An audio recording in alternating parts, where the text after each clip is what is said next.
Hey guys, before we start the video, I've got a quick update for you. Unfortunately, we're currently facing some issues with this channel. But don't worry, I've got a backup channel ready for you. From now on, all my new content will be uploaded there. The link is in the pinned comment and description. Please go there, subscribe, like the latest video, and comment, I'm here.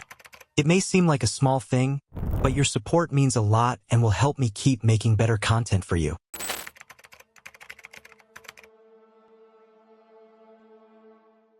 "27-year-old Kelly Dwyer had lived in Milwaukee, Wisconsin for the last 5 years.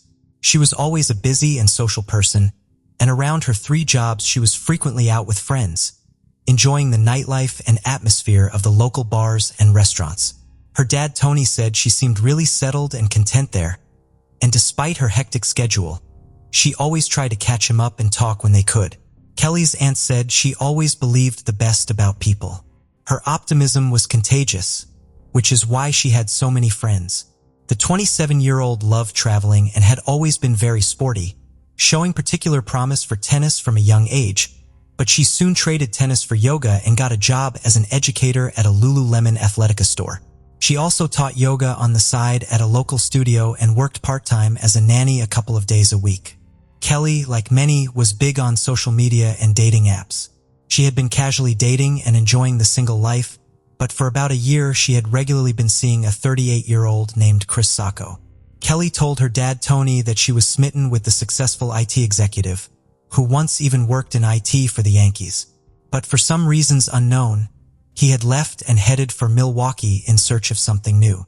Chris, like Kelly, was always on the go too. He worked a lot of hours, loved sports and traveling, and enjoyed the nightlife of Milwaukee just as much as Kelly. And on October 10th, 2013, Chris and Kelly headed on a night out to some of the local bars, meeting up with friends here and there as they went. October 12th, 2013. It was now 2 days later. Kelly unusually had not posted to any of her social media platforms. She uploaded something every day, multiple times a day in fact, so the lack of any kind of update was odd. When people reached out to her via phone, they were also met with silence. Her phone was just going straight to voicemail. Later that day, Karen, Kelly's boss at Lululemon, was waiting for her to turn up for her shift, but she was a no-show. She got hold of Chris's number, but he didn't pick up, so she left him a message. A short while later, he left her a voicemail back. He said he had also not heard from Kelly in a couple of days, which was odd, but he thought maybe she was angry with him about something. Perhaps they had a row on the night out or something, her friends wondered.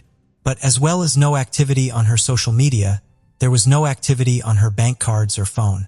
So an investigation was launched. Kelly Dwyer was now a missing person. Chris told people that Kelly met him at his 18th floor apartment in Lafayette Tower and just before 8 p.m. The pair of them had left to try and pick up some cocaine but ended up empty-handed. They then went out for drinks at a bar called Allium, just a short walk away from his building. Over the next few hours, they met up with different friends coming and going. The drinks were flowing and everyone was having a great night. Kelly caught up with one friend saying she had the next day, October the 11th, off. She wanted to get a workout in and get some laundry done, but overall she just wanted to take it easy.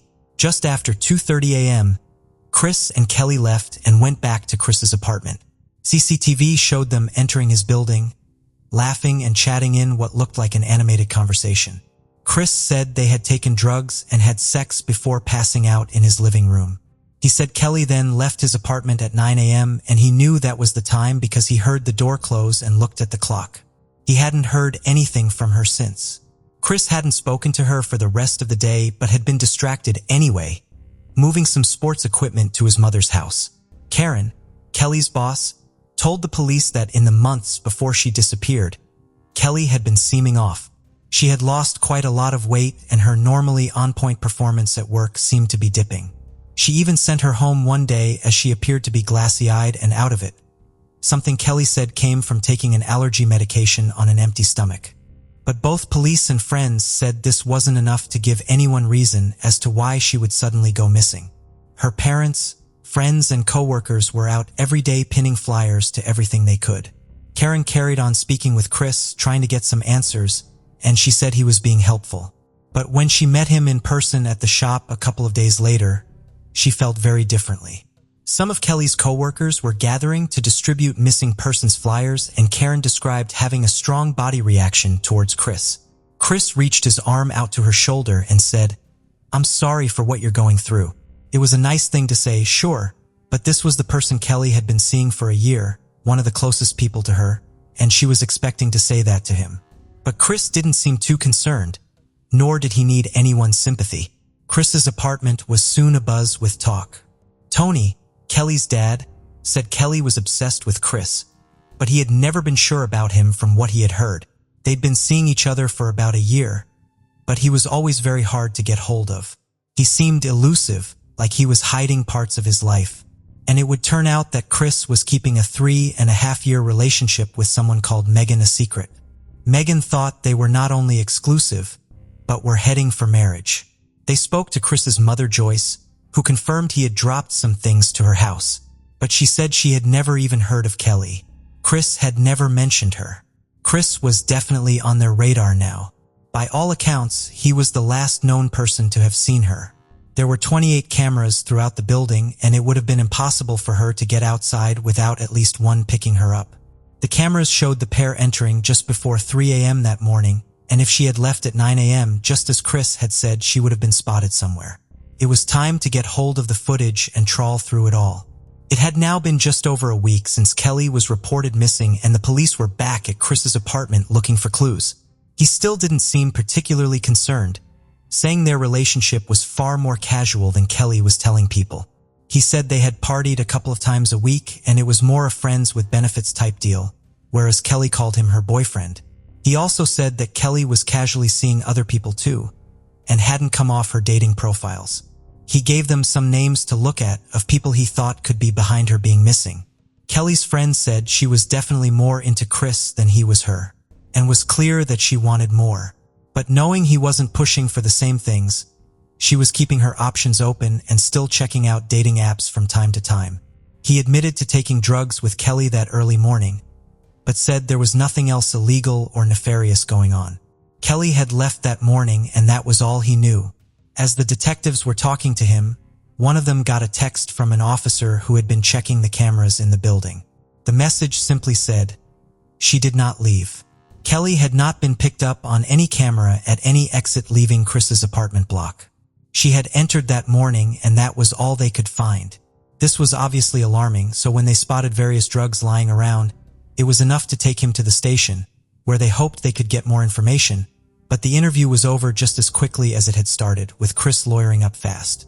They got a search warrant and carried on uncovering more. A lot more than they were expecting. As well as the vast amounts of drugs and drug paraphernalia, they found child abuse material on various hard drives and CDs, showing videos of children as young as 2 years old. Police said it was sickening, some of the most disturbing things they had ever seen. Investigators also found a video on Chris's phone. He had filmed Kelly during a sex act where she was struggling to breathe and was in distress. She was bound and blindfolded. This was just 3 weeks before October the 11th. Detectives couldn't even tell if she was fully conscious, let alone knew she was being recorded. They found more photos of Kelly, and these definitely showed her completely unconscious. On another hard drive, they found other very violent and asphyxia-related pornography. The shower curtain in Chris's apartment also appeared to have been torn from its hooks and was now missing, and the air in the bathroom was thick with the smell of bleach. They searched his car too and found Kelly's DNA on a black leather glove inside. They knew he had to be involved in her disappearance, but for now at least they had enough to arrest him given what they had found, which gave them more time to look into Kelly's case. He was arrested and charged with being in possession of drugs including cocaine, hydrocodone, and oxycodone, and being in possession of child abuse material too. He was also named as a person of interest in Kelly's disappearance. After he was charged, he pleaded not guilty. It was now a month since Kelly went missing, and her parents were appealing to the media, offering a reward for any information. Megan, Chris's longtime girlfriend, saw the news of his arrest and the fact they had named him as a person of interest. She knew she had to come forward. She said she saw him in the days after Kelly went missing, and Chris's behavior was off to say the least. On October the 11th, the same day Chris and Kelly got back to his apartment, Megan said she was supposed to have dinner with him at 7:30, but he was late by over an hour. He had no excuses aside from he was having phone trouble and hadn't got her calls. He seemed agitated, nervous, and twitchy, constantly playing with his phone and not really talking. Police looked at his phone activity from this time, and it showed that he had actually removed his SIM card for a total of what would be 17 hours, a massive chunk of time to choose to be off the grid. After the strange dinner, Megan said he stayed the night and he sweat through the sheets. She had to change them and wondered if he had a fever and was unwell. But clearly not, as just a few hours later at 7:30 a.m., the same day Kelly was officially reported missing, Chris set off on a 160-mile round trip. He told Megan he wanted to buy some cheese for her family as a gift. She was baffled. He returned to her that night and again was acting oddly and sweat through the sheets. Chris and Megan then went out for brunch the following day. She said at this point they were going through a bad patch and she wasn't sure they were going to make it. Chris had been struggling with impotency and they had pretty much stopped any kind of intimacy. Megan had family in Denver and she had been keen to move there for a while, but Chris had always said no. She ended up accepting a new job to stay closer to him. However, on this brunch, it seemed he had changed his mind.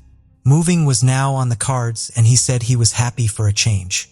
Again, it was all very confusing for Megan. Investigators showed her photos of the inside of Chris's apartment. She obviously knew it well, having been there so many times. She confirmed that the shower curtain, towels, and rug were missing from the bathroom. She also said there appeared to be a large travel golf bag that was missing. She remembered it was always in the same place and was so annoyingly in the way, she had to step over it every time to get to the bathroom. But this bag was nowhere to be seen. Everything changed for the investigation once more when they brought in a cadaver dog. She had a strong reaction to the apartment, focusing closely on Chris's bed, the bathroom, near the trash chute in the hallway, near Chris's parking spot, and inside the back of his car. The worst fears of everyone seemed to be confirmed. Kelly was dead and had likely been forced into the golf bag and taken out of the building in his car. But as far as where she was now, they had no idea. Given the reaction around the trash chute, they had to consider the possibility that she or items belonging to her may have been in it at some point that night, and this led to them searching the landfill for days. They increased Chris's bail, worried that he might be a flight risk. However, he still posted it and was let out while awaiting trial. While in jail for that brief time, however, he allegedly admitted to another inmate that he had killed Kelly in what he called a rough sex encounter. The inmate, Dontrell, said Chris tried to enlist his help to set up a possible hit on an ex-girlfriend, and this was when he confessed to killing Kelly. But, frustratingly for the prosecution, this was not allowed to be used in court at all. He eventually pleaded guilty to the drugs charges, however, was still fighting the charges of possessing child abuse material.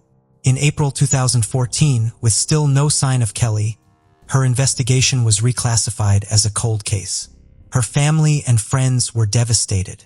A missing persons case is hard enough as it is, but hearing the words cold case brings a whole new set of emotions. Was this ever going to be solved?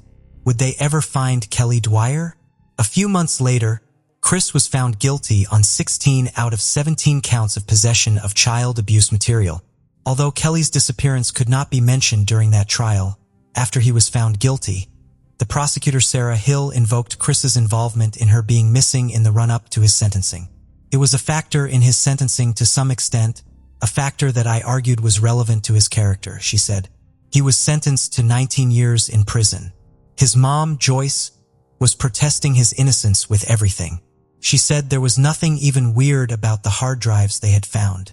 She said as a man working in IT, it wasn't uncommon to just collect IT-related equipment. She said he had taken it all from an old job. He would have no idea what was on it.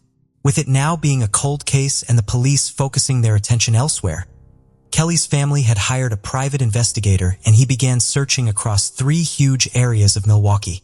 Ex-partners of Chris all had very alarming stories to tell about their relationships and sex lives with him. They spoke of once consenting relationships that very quickly took a dark turn. Chris repeatedly choked partners and one woman said she almost died. This was just a few months before he started seeing Kelly. One of his exes said she would frequently struggle to get free from him, and sometimes he would pinch her nose to further prevent her from breathing. She said she continued the relationship because, in her words, when I get my air back, he'd highly praise me and give me lots of validation and self-worth, saying I did a good job and he really wanted me, which was kind of what I was going for. He would do things without consent, and on one occasion she genuinely feared for her life, worrying if she resisted, she could be in grave danger. She described a horrific sexual assault and was so traumatized by it, she didn't even want her name on record. They learned that Kelly would often talk with her coworkers and friends about enjoying a more adventurous sex life. But even still, what they had seen on that video on Chris's phone and in those photos was concerning and seemed a step too far. Another ex, known only as Miss C, told investigators she had met Chris on Craigslist. She wanted a casual relationship with dominant and submissive roleplay, but she said Chris quickly started breaking the rules they had both made, which put her in danger. Signals and safe words to stop he would simply ignore. It was like he wanted to see her almost die. She said one night Chris pinned her down and raped her as her children were sleeping next door. That was the last time she saw him. The police and prosecution now believe that the only logical, reasonable conclusion to draw was that something like this had happened to Kelly, and this was how she had died. If they were going off the assumption he had disposed of her body on October 12th when he was allegedly driving to buy cheese in Madison, they had 160 miles to look over. It was such a huge and overwhelming distance. His credit card showed he had purchased a pair of shoes on what would have been the way back from Madison. It was a long shot, but maybe she was somewhere in that area. But before the searches even started, a resident called in. He had spotted what looked like a human skull, tangled in an overgrown area of embankment on a dead-end rural road. They soon uncovered a whole human skeleton, completely intact apart from a couple of finger bones. The right leg was rotated inward, and the left arm was bent behind the ribs and backbone. There were no clothes or belongings nearby. It would take a few days to identify the person. But on May 1st, 2015, using dental records, the remains were identified as Kelly Dwyer. Although the police hadn't been the ones to find her, their hunch about her location had been right. She was just over 10 miles away from where Chris had bought the shoes. It was now 19 months after she disappeared, and because so much time had passed, it was impossible to determine a cause of death.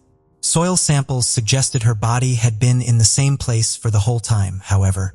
With a positive identification, the investigation could now be reclassified as an active homicide. Over the next 2 years, they continued to gather more evidence, ex-girlfriends' testimonies, phone data, and the like. They believe the timeline of events was this. On October the 11th, sometime between 3 a.m. and 7 a.m., after killing Kelly, he wrapped her body in his shower curtain and forced her body into his travel golf bag. He then wheeled the bag to his underground parking area and put it in the back. This had happened just as a large van was blocking the security camera that pointed at his parking spot. At 10:06 a.m., Chris drove away from his building, and 2 minutes later Kelly's phone, which has never been recovered, made its last connection to a cell phone tower, which served the area of Chris's apartment. If she had left an hour earlier at 9 a.m., her phone would not have been pinging off of that tower. At 10:22 a.m., Chris returned to his apartment in his car. It seemed likely that during these 10 minutes or so, he had disposed of her phone. Hours later, at around 6:15 p.m., Chris again drove away from his building with the sports equipment he wanted to drop off at his mother's house. 6:45, he removed the SIM card from his phone, and it would stay this way for the next 17 hours. At 8:45 p.m., over an hour later, Chris met with Megan and some friends for dinner and stayed the night at Megan's condo. His car stayed parked across the road with Kelly's body still inside. At 7:30 a.m. on October 12th, Chris set off on the 160-mile round trip to Madison, saying he was buying cheese for Megan's parents. On the way back, he disposed of her body using the black glove to push her down into the wooded area. The golf bag, shower curtain, bathroom rug and towels, and Kelly's clothes have never been located. By noon, with Kelly now out of his car, he put his SIM card back into his phone and drove a further 13 miles to a store where he bought the pair of shoes. He then started receiving messages and calls from people like Karen, Kelly's boss, and he even went as far as to send a few messages to Kelly's phone, asking if she was okay. He then drove back to Megan's and stayed the night before going out for brunch the next day and asking if she wanted to move away with him. On May 8, 2017, almost 2 years to the date since she was found, Chris Sacco was charged with first-degree reckless homicide, strangulation, and hiding a corpse. He pleaded not guilty to everything, and they got in the way of setting a trial date. One detective admitted it was definitely going to be a tough case to present, but it was strong. It's a very unique case. It's all circumstantial. It's a case where you need to read between the lines. Chris's dad, as well as his mother Joyce, were still defending him. And he said, "Considering my son, a man of above average intelligence, considering what police investigators theorized he did pertaining to Ms. Dwyer, wouldn't he immediately purge his apartment of any contraband or compromising and incriminating materials?" Before his trial started, he was in trouble again, when they found violent and hardcore pornography in his cell and confiscated it. They knew Chris's phone was off with the SIM card removed for 17 hours, but the defense team said his phone was just off and it was purely coincidence.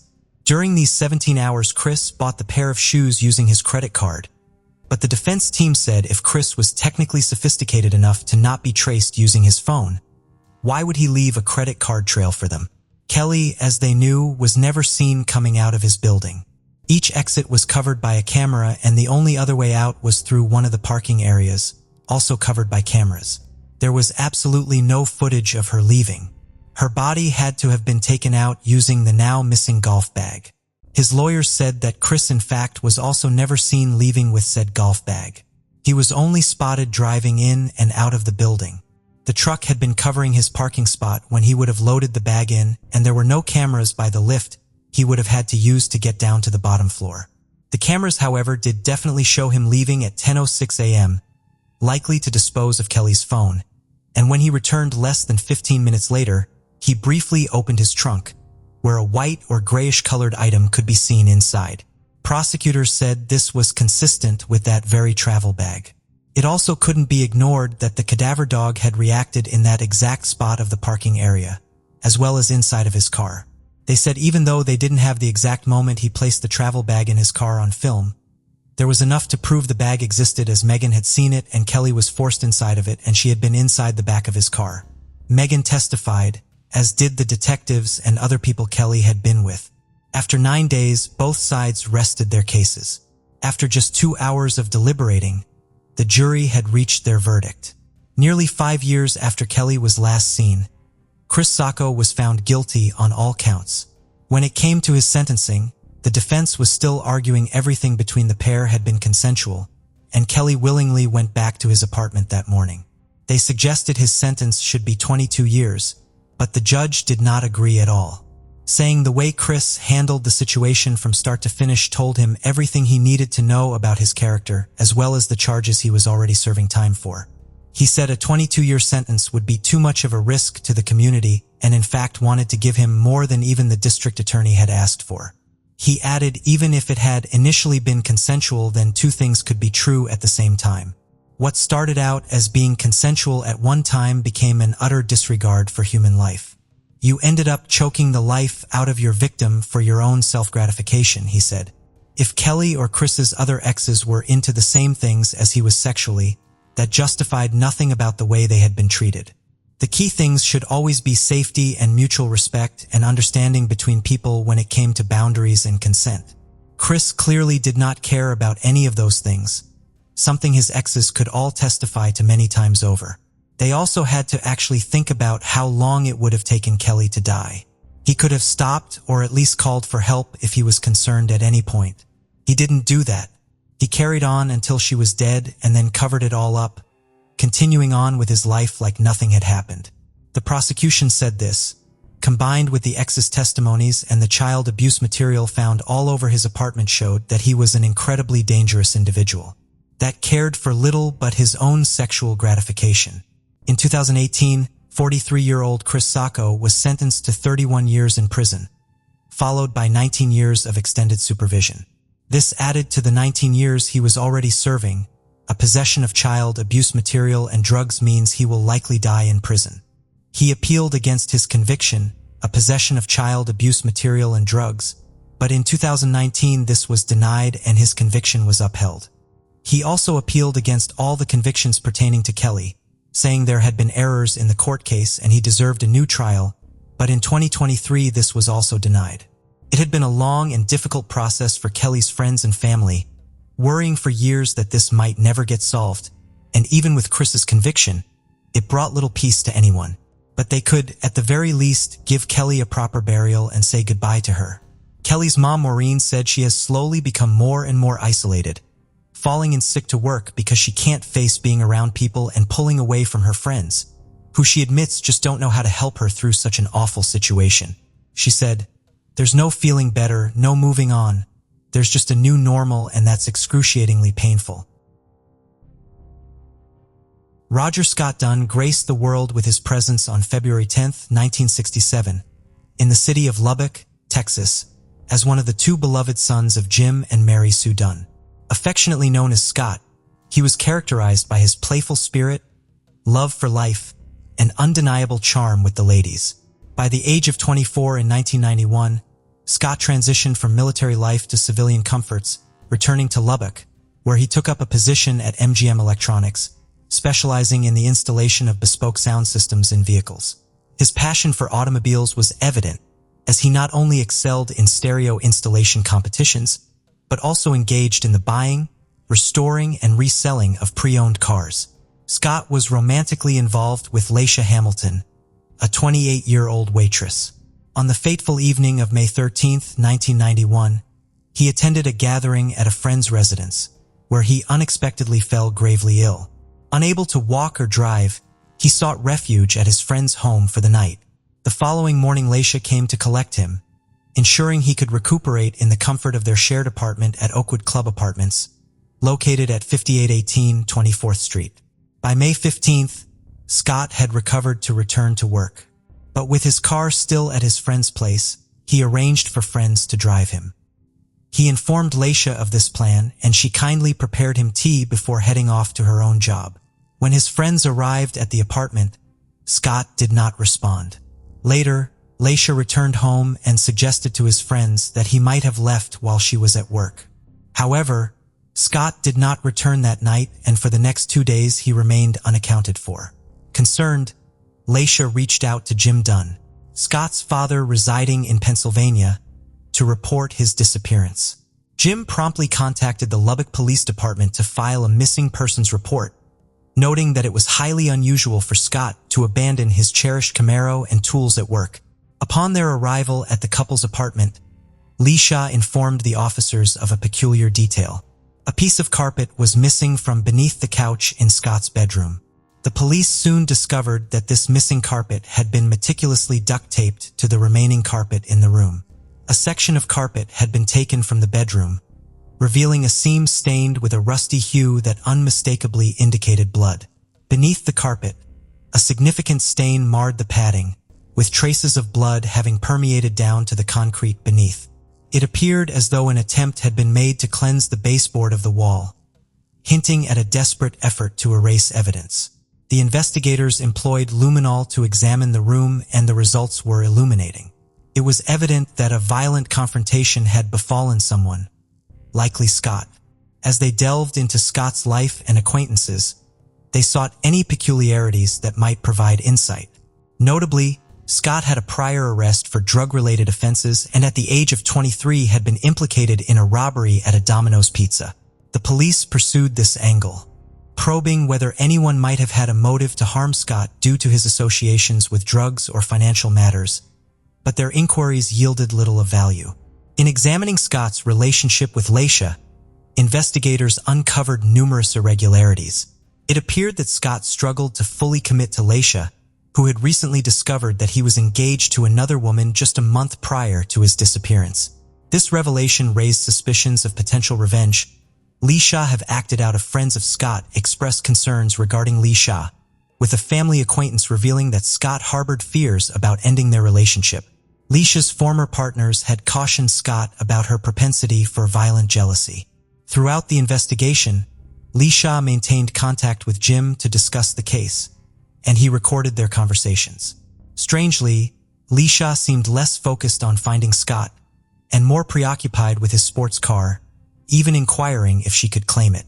She insisted that while she didn't want the car, she felt a pressing need for it, displaying an unsettling impatience.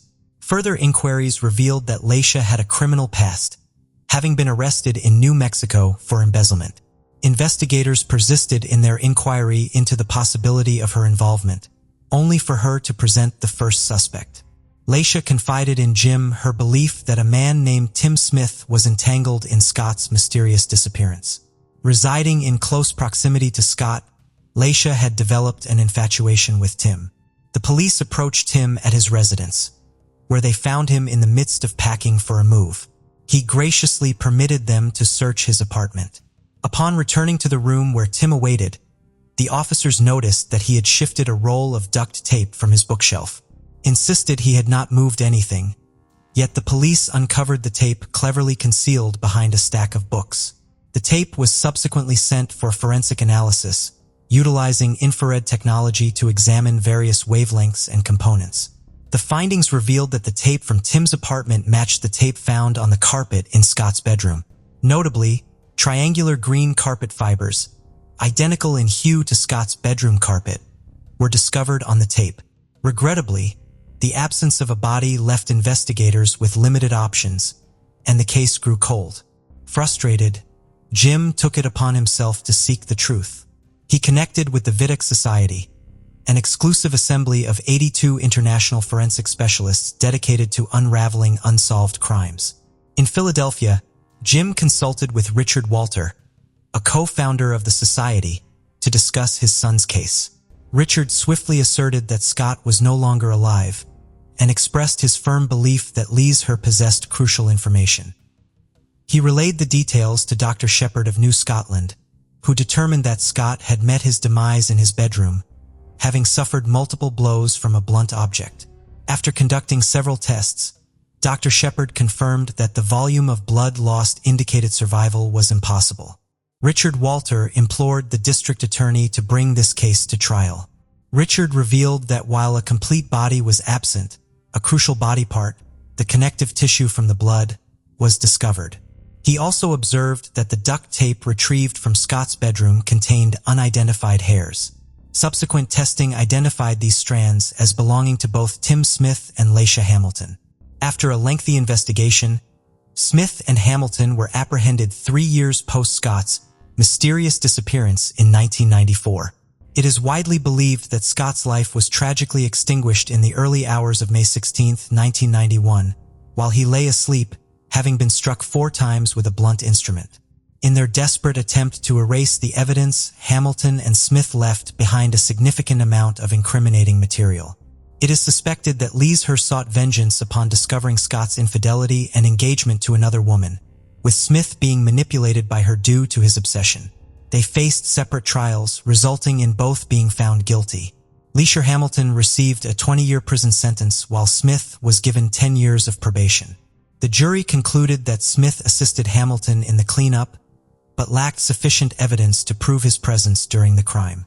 The rationale behind Leisha's relatively lenient sentence in Texas remains unclear, yet she was required to serve the entirety of her term after failing multiple parole applications.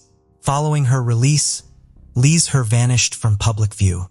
It was particularly disheartening that neither Hamilton nor Smith disclosed the location of Scott's remains. However, in 2012, a wave of relief washed over Jim Dunn when Lubbock Victim Assistance Services informed him that skeletal remains had been unearthed in a sewage system adjacent to Scott's apartment complex. Dental records confirmed the remains belonged to Scott. On June 16, 2012, the Dunn family laid him to rest beneath a stone marked with the image of Scott's beloved Camaro. Decades may pass and many cases may grow cold, but occasionally some are brought back into the light. Today's story is no exception. It is a tale of unexpected resolution after nearly 25 years of stagnation. This particular case revolves around Mandy Steingasser, a vibrant and sociable individual who cherished her outdoor adventures with her father. Together, they embarked on camping trips and road journeys, as Mandy fearlessly embraced her adventurous spirit. On one occasion, she even encountered a ground squirrel, cradling it in her arms with affection.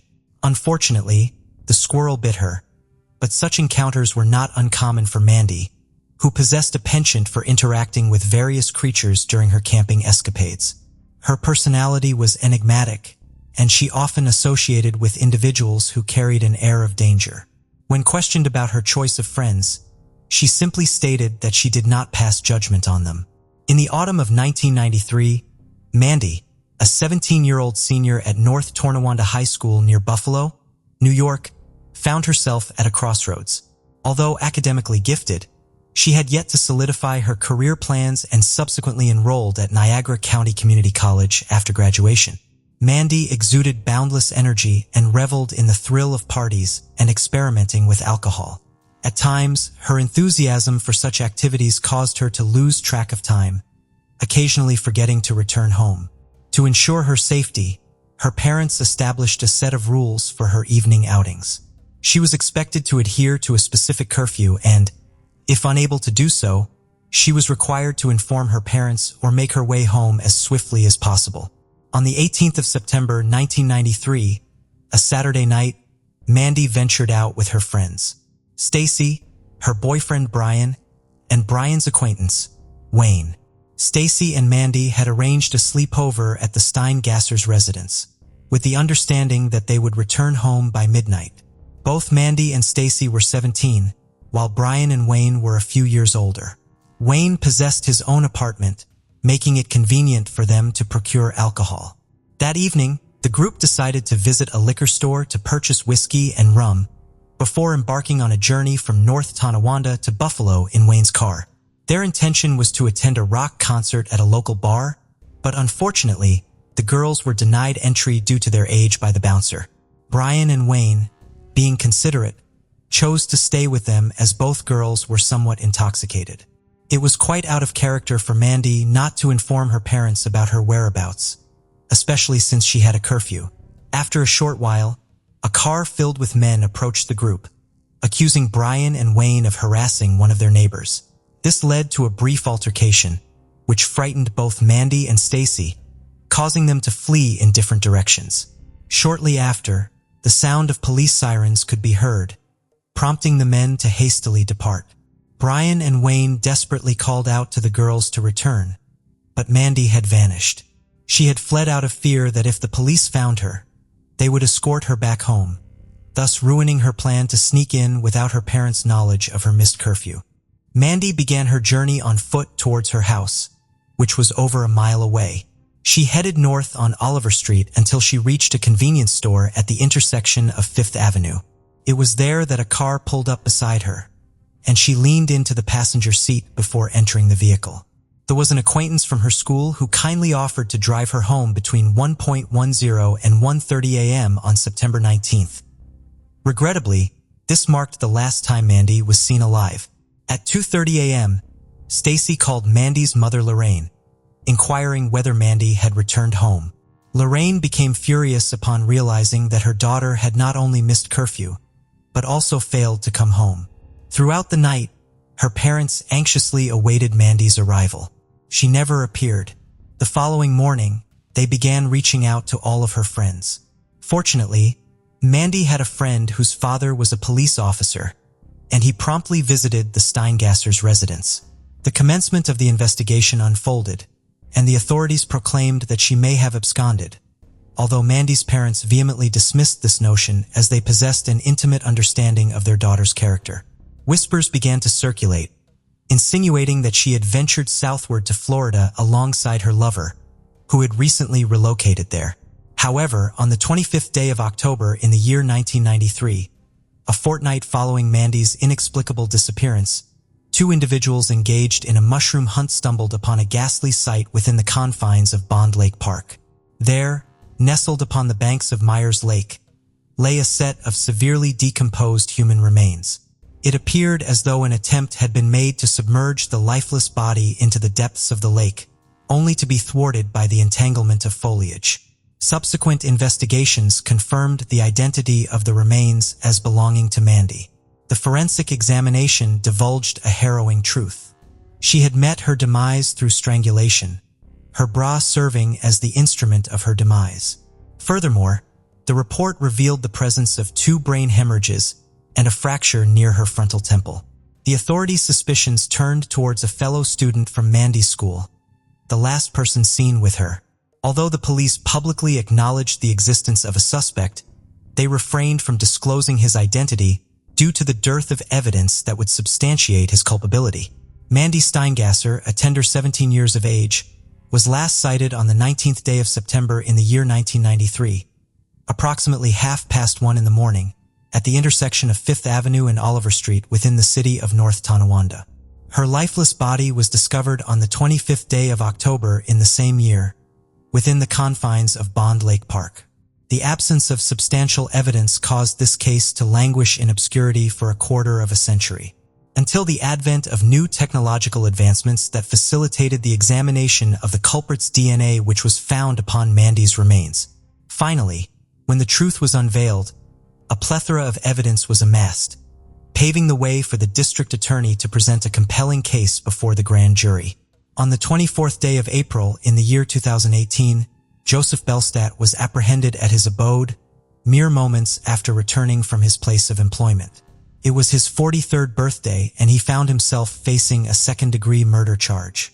Bellstadt maintained that, on September 19, 1993, he had indeed given Mandy a ride, but he insisted that he dropped her off in front of a church before stopping at a donut shop and returning home. Witnesses contradicted his statement, claiming they saw Bellstadt picking up Mandy and then coming back. Furthermore, his friends revealed that he had asked them to provide false testimony in his favor. Despite Bellstadt's denial of these allegations, he was compelled to undergo a lie detector test. During the first attempt, he stormed out of the room due to the questioning's tone, but during the second test, his lies were exposed, confirming him as a liar. Another witness stepped forward, stating that Bellstadt had taken her to a secluded location weeks before Mandy's murder, shedding light on his possible motives. When investigators searched Bellstadt's car, they discovered 2 strands of pubic hair in the back seat, which they were unable to test in 1993. However, with the advancements in technology by 2018, the hair was confirmed to belong to Mandy.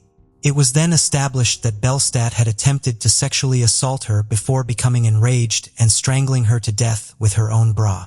Finally, on March 9, 2020, his trial commenced and the defense argued that he was being unjustly convicted without substantial evidence. Nevertheless, the jury presented numerous witnesses who testified about Bellstadt's behavior following Mandy's disappearance. They revealed that he had stopped attending school, to which Bellstadt claimed he had planned a trip to Canada that was ultimately canceled due to unforeseen circumstances.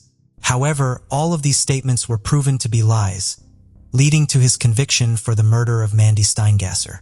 On January 14th, he received a 25-year prison sentence, despite his desperate attempts to maintain his innocence. "But I am not the person who killed Mandy. I am innocent," he maintained. Louise Martin, known as Kathy to her family and friends, was born on October 25, 1959. She crossed paths with Mike Odom during their high school years at the tender age of 16. Their young love blossomed, leading them to the decision of marriage. However, their plans were put on hold when Mike faced legal troubles for selling heroin to an undercover officer. Despite this setback, Kathy remained steadfast in her commitment to eagerly awaiting his release from prison. 2 years later, they finally tied the knot and welcomed 2 beautiful children, Tasha and Sean, into the world. The Odom family resided in the opulent Harris County, Texas, where Kathy's father, Frankie Martin, graciously offered Mike a position at his sign business. Kathy poured her heart and soul into ensuring the success of their marriage, earning her reputation as a devoted mother who would move mountains for her beloved children. Tragedy struck on the fateful night of March 3, 1987, when Mike, away on business, attempted to reach Kathy but received no response. Concerned, he enlisted the help of a neighbor to check on his family. What they discovered was a scene of horror. Tasha, brutally beaten and unconscious, Sean unharmed, and Kathy, lifeless and mutilated in their bedroom. The heinous crime left the community in shock, with officers fearing the return of the perpetrator to finish what they had started. Tasha and Sean were both transported to the hospital, and it was mandated that they must not be left unattended. Kathy's father, Frankie, arrived at the crime scene and was instructed to go to the hospital to be with his grandchildren. While at the hospital, Frankie witnessed the events surrounding his daughter on a television screen. Meanwhile, Mike finally arrived back at the house, where the police officers paid close attention to his appearance. One of the officers observed red stains on Mike's shirt that resembled blood. A search of the Odom's residence uncovered blood in the bathroom, indicating that the perpetrator, potentially Mike, had attempted to clean up before departing. There were no signs of a forced entry, as all doors were secured except for the front door, suggesting that Kathy was familiar with her assailant. The multiple stab wounds on Kathy's body suggested a personal motive behind the crime. The neatly folded clothes found on the floor also provided clues to the investigators. It was theorized that the attacker targeted Tasha in order to gain access to Kathy. Tasha remained in critical condition at the hospital, in a coma and dependent on IVs as doctors fought to save her life. The focus of the investigation shifted towards Mike Odom, Tasha's father, who displayed emotional distress. However, investigators harbored suspicions about him due to inconsistencies in his alibi. Mike's clothing was sent to the forensic lab for analysis. Additionally, peculiar stains were discovered on the car floor of the neighbor, Tim Robinson, leading investigators to believe that Tim and Mike conspired to commit the crime. The possibility of Mike relapsing and seeking insurance money was also considered. Yet, a surprising turn of events was about to unfold. The estimations of the medical examiner suggest that Kathy's life was taken approximately 6 hours prior to the discovery of her body, which would place the time of her demise around 1 o'clock in the afternoon. Both Mike and Tim adamantly claimed to have been diligently working during that time. As investigators meticulously scrutinized their alibis, a crucial witness emerged, none other than 4-year-old Tasha Odom. Emerging from her coma, Tasha recounted to investigators that she vividly remembers a man entering the house, describing him as having yellow hair.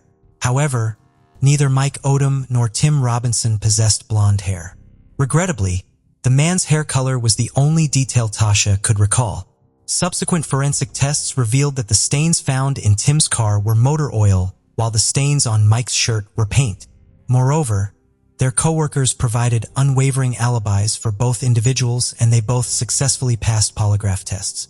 Consequently, Mike and Tim were exonerated, allowing investigators to shift their focus to the next suspect. This individual was none other than Kathy's sister, Charlene Martin, who was married to Greg Marquardt. Their tumultuous relationship began thanks to Mike, as Greg and Mike had been closely associated in the drug scene. Charlene, like Kathy, was only 16 years old when she met the man she would eventually marry. Greg, who was 25 at the time, should have raised eyebrows.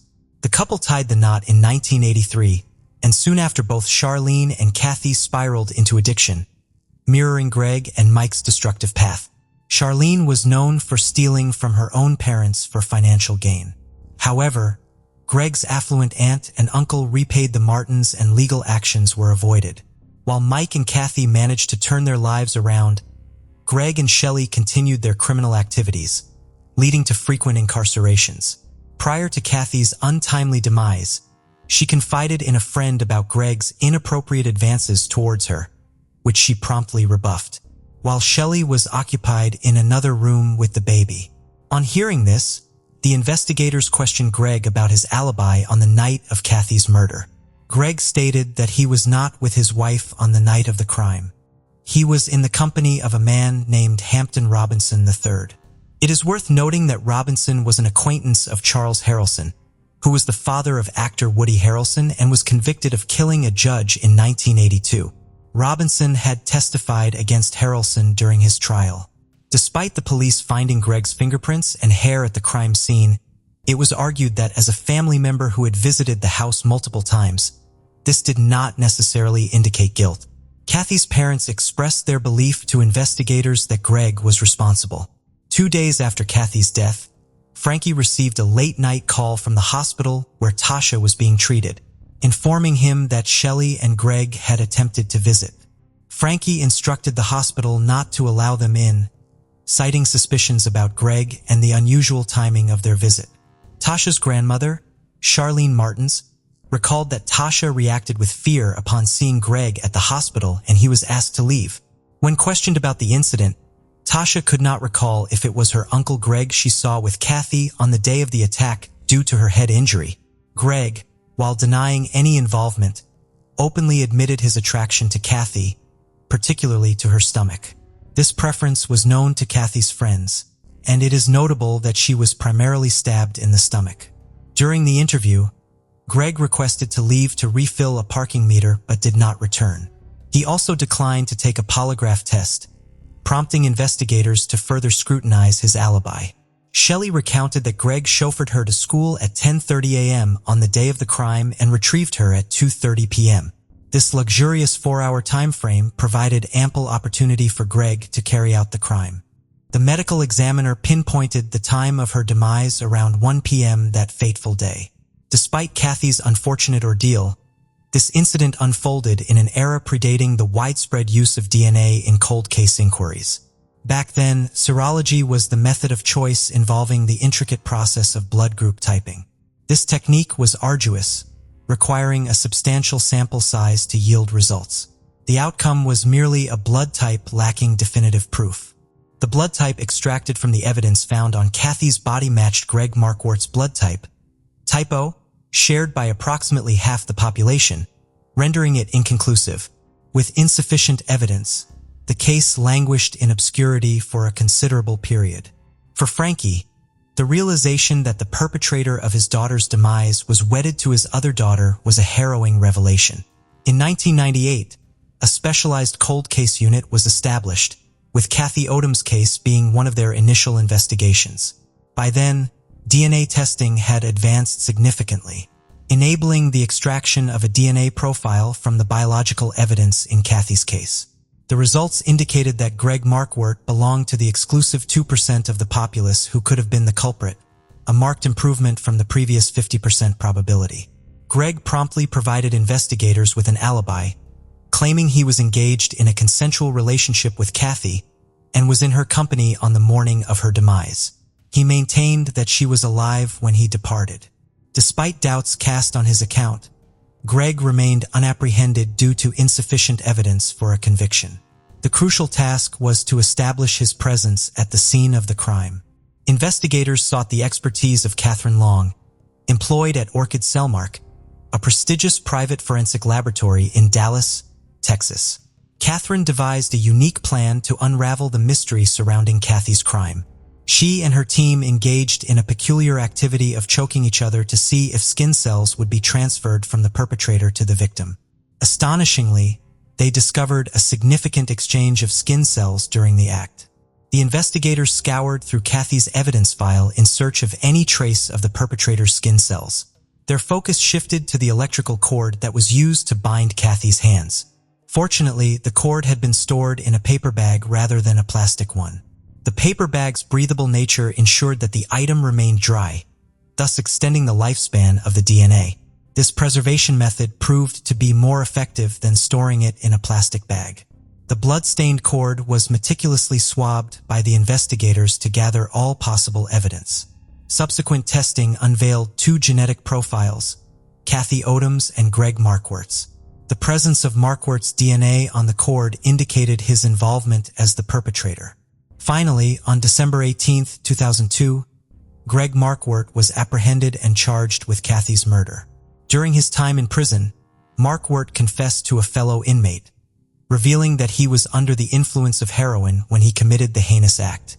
His chilling account of the events that transpired at Kathy's house shed light on the brutal truth. The advancements in DNA technology ultimately led to his identification as the culprit 15 years after the crime. 6 months following his arrest, Greg's affluent aunt passed away, bequeathing him with hundreds of thousands of dollars and a share in her opulent abode.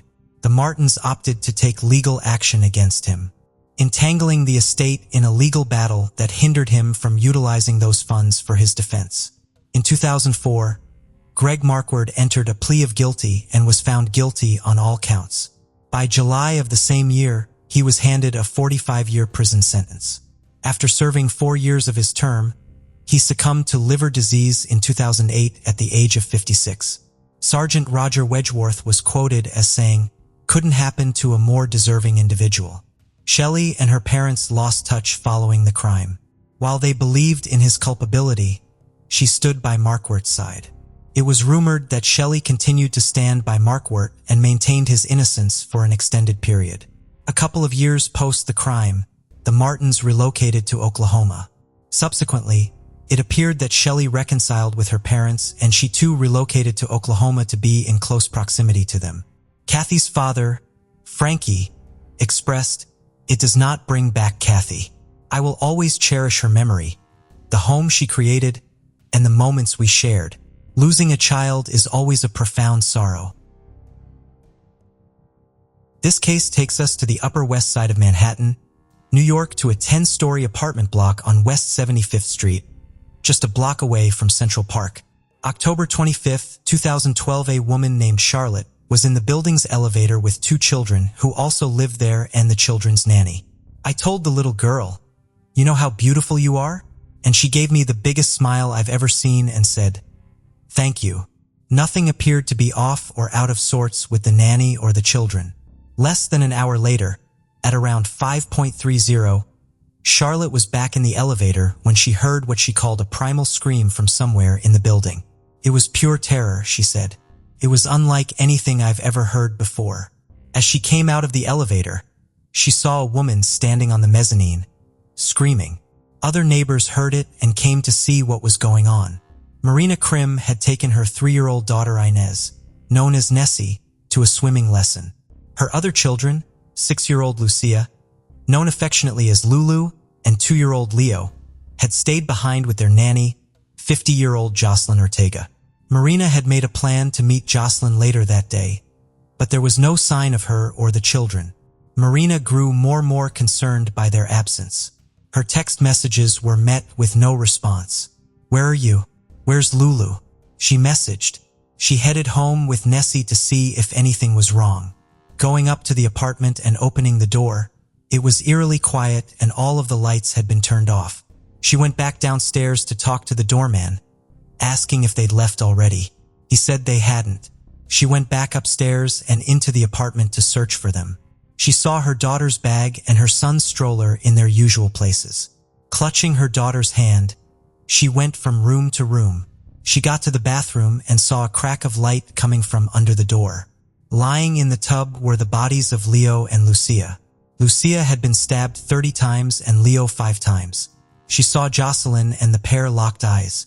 Jocelyn then picked up a large knife and began to stab herself. Rema Starr lived on the same floor as the Krims and heard the commotion. "There was some kind of screaming about you slit her throat," she said. "It was horrible." The doorman Glenn Luddy immediately rang 911 and the screams of anguish could be heard in the background. The police were soon at the apartment building, and when they entered the lobby they found Marina Krim screaming and crying, clutching on Inez. A neighbor described her as inconsolable, hysterical, frantic. The scene that awaited the first responders was beyond anybody's worst nightmare. Blood was all over the floor and walls of the bathroom. 2 bloodied knives were found, one in the hallway and one in the bathroom sink. It was a scene of total carnage. As emergency workers continued to flood into the building, Marina's husband, Kevin, was arriving home from a business trip. He worked as a senior vice president for CNBC Digital and was heading back to John F. Kennedy International Airport. When he arrived, he was met by 2 officers in plain clothes. He listened to a voicemail that Marina had left him, and all he heard was screaming. They then told him what had happened. 37-year-old Kevin Krim and his 36-year-old wife Marina shared 3 children. They were originally from California, but later made the move from San Francisco to New York. Marina had worked as a kindergarten teacher after receiving an undergraduate degree in fine arts and then a master's in education. After becoming a mother, she would leave the profession to spend more time with her children. They then went on to hire a nanny for some extra help, 50-year-old Jocelyn Ortega, who had been with the family for 2 years. Jocelyn was immediately arrested and taken out of the building on a stretcher. She was in critical condition. She was taken to New York Presbyterian Hospital to be treated for her self-inflicted injuries. As news began to spread about what had happened, So many were in a state of absolute shock, and a memorial soon began to form outside the building. Marina and Nessie were escorted from the building by police, covered in a white sheet, to shield them from the photographers. Marina was taken to hospital to receive treatment for trauma. Leo and Lucia were transported to St. Luke's Roosevelt Hospital Center, but tragically both would be pronounced dead. This was now a double murder inquiry. What on earth had happened and why? As the children's nanny, Jocelyn, affectionately called Josie by the children, was treated as a member of the family. She was born in Santiago de los Caballeros in the Dominican Republic and later moved to the USA and became a naturalized citizen. She lived in Manhattan with her sister, niece, and son. Jocelyn's sister had connected her with the family. She too was a nanny, and her employer's child went to the same preschool as Lucia. She went up to Marina during a ballet class and asked if she had a nanny. Marina told her she didn't. The Crims had only recently moved to New York, and they were considering hiring someone to help. They asked a reference about Jocelyn, and it all appeared great. It would later be reported that a relative had provided Jocelyn with a false reference, claiming she had been a nanny for a child that didn't exist. Marina kept a blog which detailed the ins and outs of life in the Crim family. Life with the little Crim kids shared what the children got up to and all things family life. It was clear that Jocelyn was very much a part of the family. In February 2012, just a few months before the killings, the Crim family traveled to the Dominican Republic for 9 days and stayed with Jocelyn's sister for a portion. "We spent the past 9 days in the Dominican Republic," Marina wrote on February 18th. "We spent half our time at our nanny Josie's sister's home in Santiago, and the rest at Balcones de Atlántico in Las Terrenas, a condo-style hotel where the real housewives of Dominican Republic and their families hang on weekends. It was wonderful. We met Josie's amazing familia, and the Dominican Republic is a wonderful country." Marina and Kevin were utterly devoted and dedicated parents, and more blog posts revealed just how much they adored their children. On September 30th, Marina posted a photograph of their son after his 2nd birthday. "One of the best parts of my day is after I drop both girls off at school and have 3 precious hours with little Lito, all to myself. Okay, I'm getting near cheesy. I adore this boy so much." Her self-inflicted wound to the neck had missed all major arteries and veins. She was initially sedated and intubated and placed under police watch. 2 days later, she came out of her coma and was unable to speak. She was handcuffed to the bed. Her injuries meant that she had to communicate by mouthing words and pointing to the alphabet. She wrote, "I had to do everything and take care of the kids. I worked as a babysitter only, and she wanted me to do everything. So I wanted 5 hours of cleaning every week." Investigators needed to look further into Jocelyn's life to see if anything could give any clues as to why she had done what she'd done. Several months before, Jocelyn had moved her 17-year-old son from the Dominican Republic out to New York. She reported he wanted to send him to a private school. Her brother agreed to pay the first year, but said she would be responsible for the fees that followed. She had split from her son's father in 2001. And her ex said there were no issues between the two of them. He was shocked by what had happened. A source told the media. He had no idea what demons were raging. Jocelyn's niece referred to the incident as shocking. "She loved those kids. I don't know what would make her do this." She added her aunt seemed a little off and was acting kind of nervous lately. One neighbor had only met the nanny a few days before and described her as very quiet, saying she didn't interact and just stared straight ahead. Some of Jocelyn's neighbors in Hamilton Heights had noticed a change in her. According to them, she appeared to have lost weight, was unhappy, nervous, and agitated. She had recently moved back to Hamilton Heights after losing the apartment she was in the Bronx. She was selling things on the side to try and earn some more money. Jocelyn told investigators that she was having money troubles, and she allegedly appeared enraged after she was asked by the family to do housework in exchange for more money. She said something like, "I'm paid to watch the children not clean up and do housework," a source told the media. The day before the killings, Faustio Cornell, who had known Jocelyn since she was a child, said that she had asked his wife to take her to a psychologist, which she did. As the anesthesia wore off, she was in what was described as a catatonic state, eventually moving her eyes and nodding. The more she understood, the less she wanted to talk, a law enforcement source said. She was then formally charged in her hospital bed with murder. As the story continued to make headlines around the world, many were stunned that a crime could be so brutal and carried out by someone so trusted. The shock was palpable. The sadness we all feel for Kevin, Marina, and their family is without measure. There are simply no words to convey the magnitude of this tragedy, said Mark Hoffman, the CEO and president of CNBC, where Kevin worked. Both Kevin and Marina's parents and their siblings, who were based on the West Coast, flew out to New York to offer any and all support they could. Kevin's father said they hadn't returned to the apartment. "I don't know if they ever will. I don't know if they could," he said. Kevin said he was doing all he could to be strong for his wife and daughter, with his father saying, "Our son texted our daughters to say, 'I can't talk to mom and dad right now because I'll just fall apart. We're just grieving.'" "Worst nightmare anyone could ever imagine," said the children's grandmother, Karen Grimm. "We have no clue what set her off." To the 2 charges of first-degree murder and the 2 charges of second-degree murder, Jocelyn pled not guilty by reason of insanity.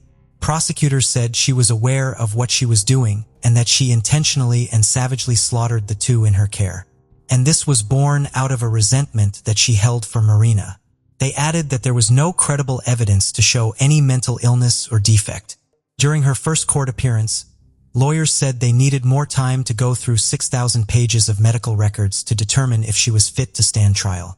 She was held without bail at the prison ward for psychiatric patients at Elmhurst Hospital Center. A memorial for the children was held at Avery Fisher Hall in Manhattan. Following the memorial, the couple issued a statement. "We want to thank you for your extraordinary outpouring of love and kindness. Lulu and Leo were 2 of our 3 best friends, and we miss them so much. Our daughter Nessie is very strong, and with your support, we will be strong for her." Earlier this week, we gathered family and friends to celebrate the beautiful lives of Lulu and Leo. It is important to us that they are remembered as the sweet, creative, fun-loving children that they were. We are honoring our children by creating the Lulu and Leo Fund. The fund will support participatory art and science education for young children in schools, museums, and other community institutions. Lulu's art classes provided some of her most joyful and enriching moments. We would like to help other children obtain access to similarly great experiences. In October 2013, in a ray of light for the couple, they welcomed a baby boy, Felix. The fall is a busy and emotional time of year for us. We have the important anniversary of Leo's birthday and Lulu and Leo's deaths, the family wrote on Facebook. We also have some wonderful news. Marina is pregnant with a baby boy due in late January.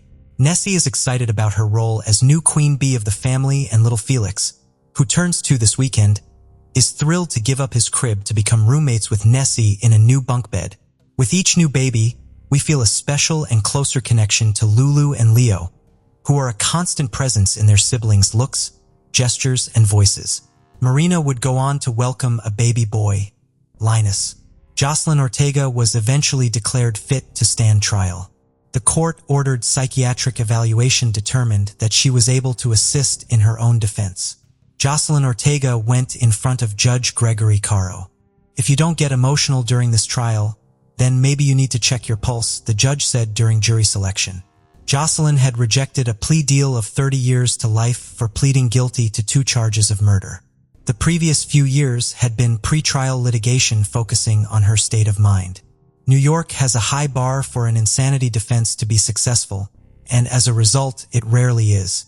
Her lawyers were going to have to prove that Jocelyn didn't know what she was doing was wrong, and that she didn't understand the consequences of what it was she was doing, something the prosecution made clear they did not believe at all.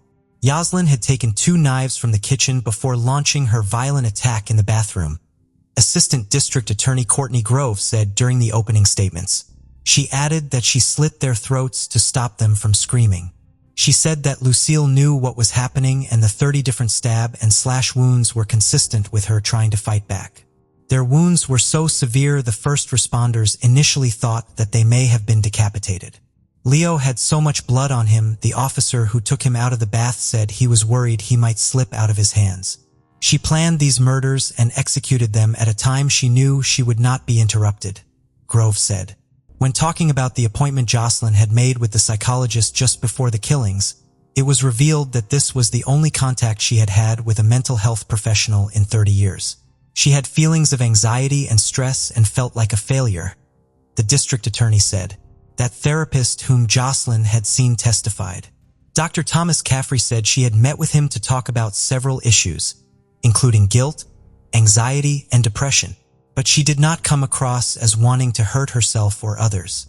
He said there was no evidence to suggest that she suffered from hallucinations or delusions.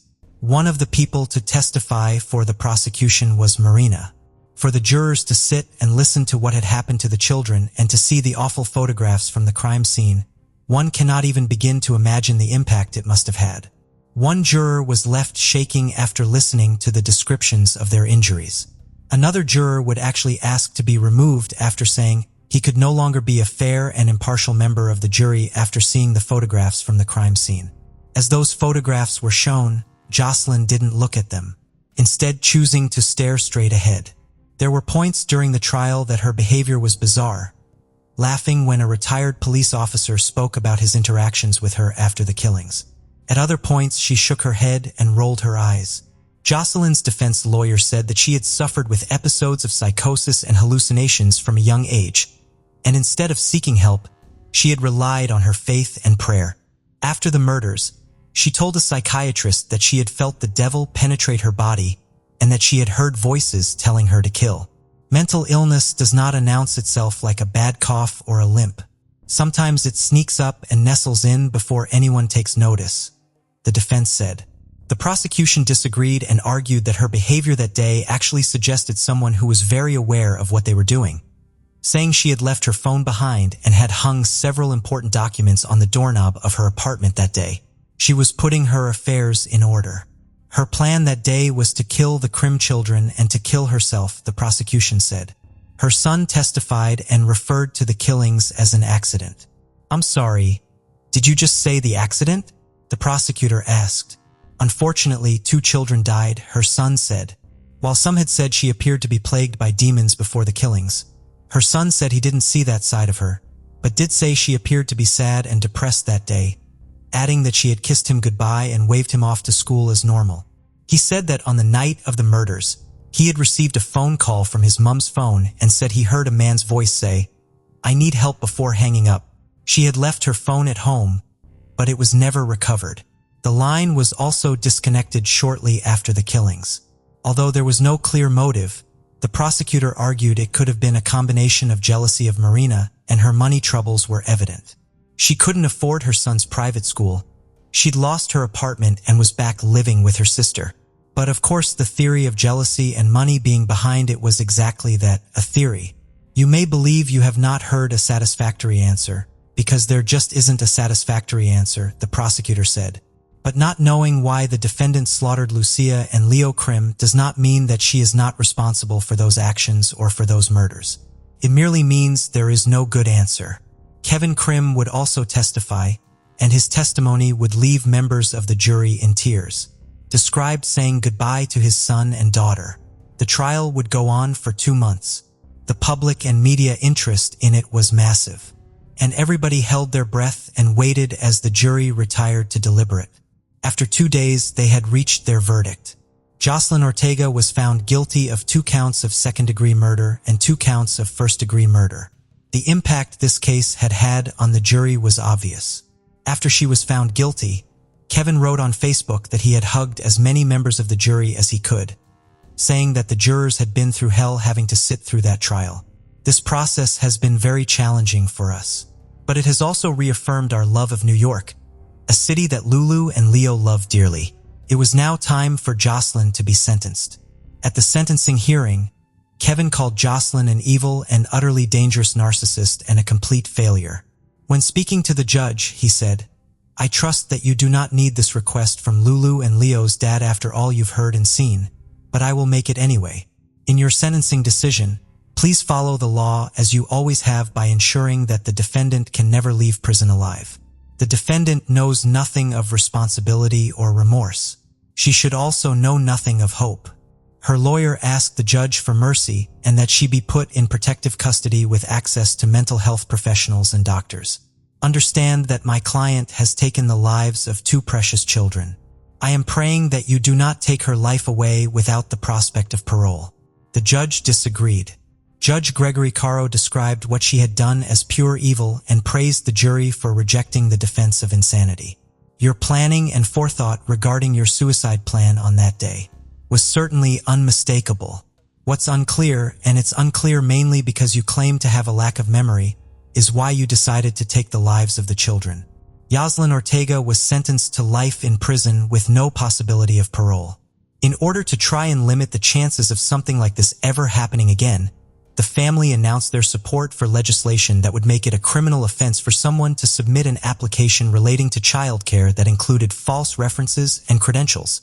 We were deceived and betrayed by the defendant's family, who remain wholly unaccountable for their roles in the murders of our children. Every child deserves a caregiver who is honest and responsible, and no one should think they can lie when it comes to the care and safety of our children. Trying to find the right words to bring a case like this to a close is very difficult. The violence and horror that was on display in that apartment in October 2012 is something that many people could not conjure up in their worst nightmares. To take such an unspeakable tragedy and create something as positive and inspiring as the Lulu and Leo Fund is incredible and a true testament to the characters of Marina and Kevin Krim. The dignity, strength, and grace they displayed in the wake of such an unfathomable loss should serve as an inspiration to us all. In the waning days of November 2010, the abrupt vanishing of a young girl sent ripples of shock through the close-knit enclave of Brembate di Sopra, a quaint town nestled on the fringes of the majestic Alps in northern Italy. The ensuing investigation is regarded as one of the most extensive in the annals of Italian law enforcement. This is the poignant narrative of Giara Gambarazio, a harrowing saga that captivated an entire nation. 13-year-old Giara hailed from a warm and nurturing family, being one of 4 cherished siblings. Her father, an architect, and her mother, a dedicated teacher, were deeply rooted in the community, with their families having resided in Brembate di Sopra for generations. With a population of around 8,000, this serene town offered a stark contrast to the bustling fashion capital of Milan, just an hour away. Life here unfolded at a leisurely pace, framed by picturesque rural landscapes, adorned with cypress trees and sweeping views of the mountains beyond. It appeared to be the quintessential setting for family life. On the evening of Friday, November 26th, 20th at 10, Giara bid farewell to her family and embarked on her familiar journey to the local gym, where she practiced gymnastics. Departing at 5:15 p.m., she set off on the brief stroll of a few hundred meters, a routine she had followed countless times before. Her intention was to deliver a stereo to her instructor, with plans to return home shortly thereafter. However, as 2 hours slipped by without a word from Giara, her parents' anxiety began to mount. Her mother attempted to reach her by phone, but the call went directly to voicemail. By 7:30 p.m., with no sign of their daughter, Giara's father made the decision to contact the police. The call was directed to Letizia Ruggieri, the magistrate on duty in the nearby city of Bergamo. The seasoned magistrate acted swiftly, mobilizing authorities to commence the search for the missing 13-year-old. In retracing her last known movements, investigators confirmed that Giara had indeed arrived at the gym that day, where she had a brief encounter with her instructor. A brief training session had been conducted in anticipation of an imminent competition before Giara departed, embarking on her journey home. The last known communication from Giara occurred at 6:44 p.m., when she sent a message to her dear friend Martina, suggesting they meet up early the following weekend, prior to the gymnastics event. Several witnesses reported seeing Giara engaged in conversation with 2 men near a striking red vehicle, though this sighting remained unverified, as their certainty regarding her identity was shaky. Tracker dogs were summoned to the gym to trace Giara's path homeward. However, they led their handlers in an unexpected direction towards Mapello, a quaint commune situated less than 10 minutes from Brembate di Sopra. Phone records confirm that Giara's device was in Mapello at 6:49 that evening. As is customary in cases of missing persons, Authorities conducted thorough interviews with the Gambarasio family, effectively ruling them out as suspects. Mora and Fulvio were members of their community, and Yara was cherished by them and her 3 siblings. In their pursuit of leads, authorities wiretapped hundreds of cell phones belonging to potential suspects, and mobilized a team to trace approximately 15,000 devices that had traversed Mapello on November 26. This investigation culminated in the identification of their primary suspect, a Moroccan individual named Mohammed Fikri. Eavesdropped conversations revealed Fikri imploring divine forgiveness while alluding to a lack of responsibility for Yara's fate. At the time of her disappearance, Fikri was employed at a construction site in Mapello. By the time investigators connected him to the case, he had already departed, boarding a vessel bound for Tangier, a city in northwestern Morocco. Undeterred, Italian authorities launched an operation to intercept the boat, ultimately succeeding in apprehending Fikri. Following the search of his van, investigators made a startling discovery. A mattress with dried red stains was found inside. This led them to believe they were making progress in uncovering the circumstances surrounding Yara's disappearance. However, further examination indicated that the mattress was not connected to the case, and a misinterpretation of a phrase overheard on a wiretap complicated matters. Consequently, the investigation began to lose momentum as no new suspects emerged for the authorities to pursue. The case had attracted significant national media attention, with the enigma of Yara's disappearance featured on numerous Italian television programs, prompting reporters from all over the country to converge on Brembate di Sopra. While the Gambarasios recognized the importance of this attention for Yara's case, they found the media presence overwhelming during such a challenging time.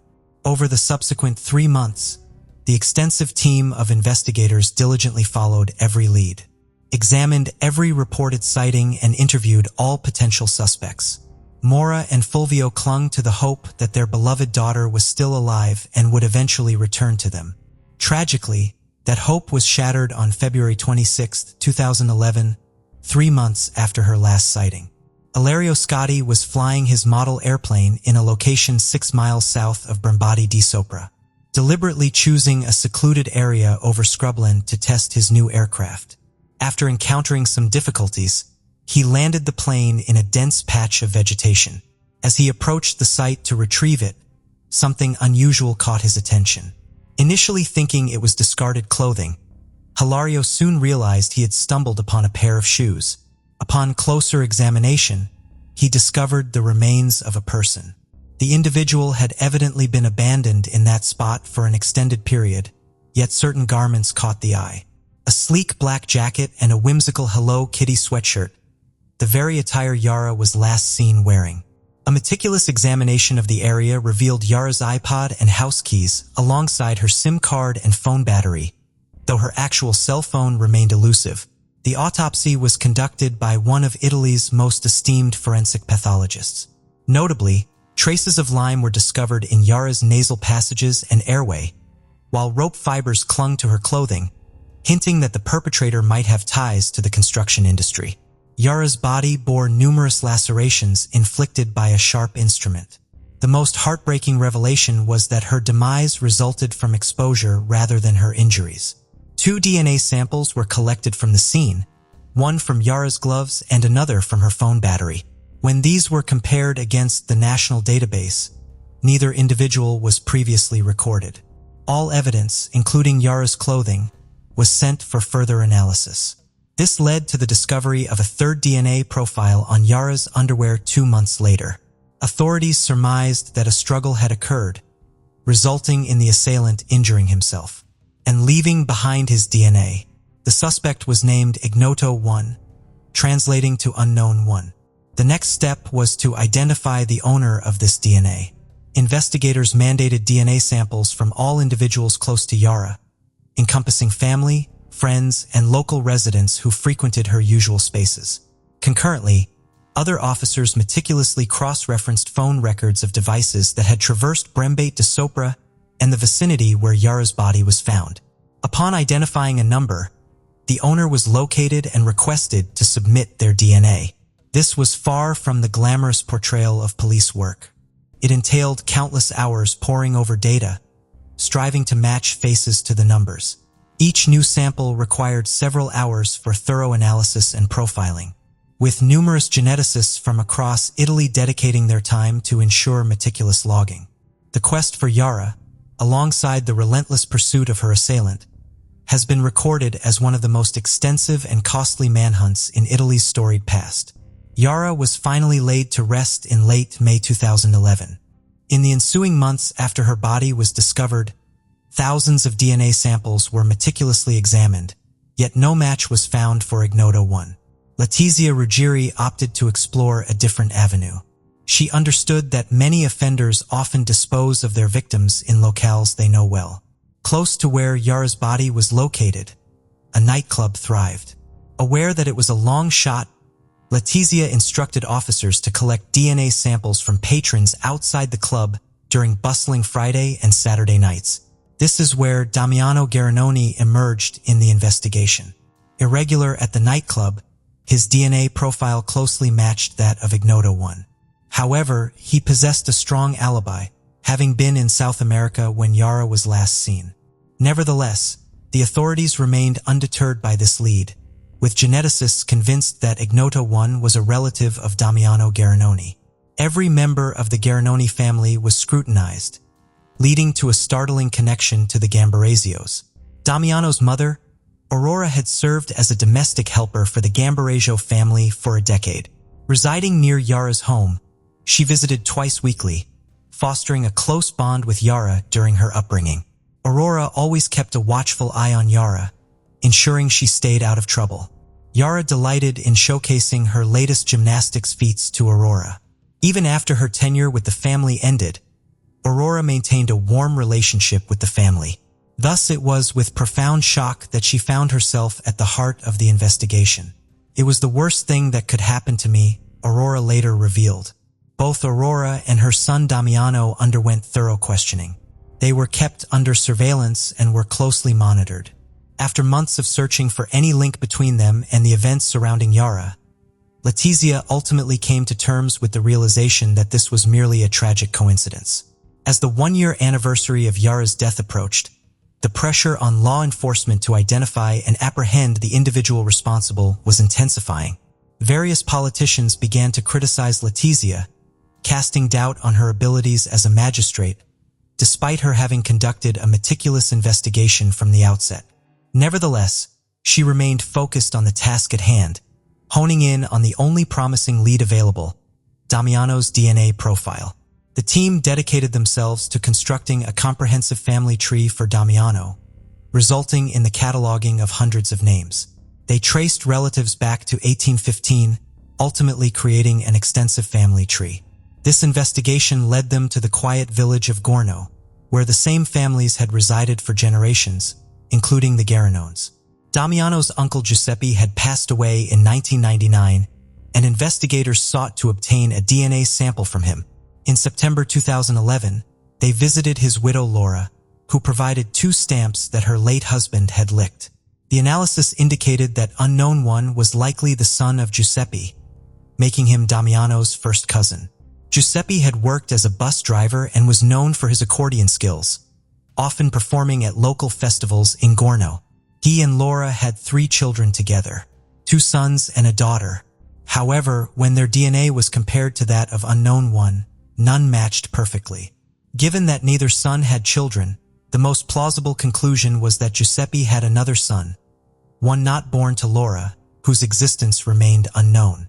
Letizia referred to this situation as an investigation within an investigation. The challenge of locating Giuseppe's illegitimate son was significant. Investigators, delving into Giuseppe's personal history, discovered that he had a long-standing tradition of visiting a resort named Solasterm every May since the early 1960s, a practice he maintained without his wife, Laura.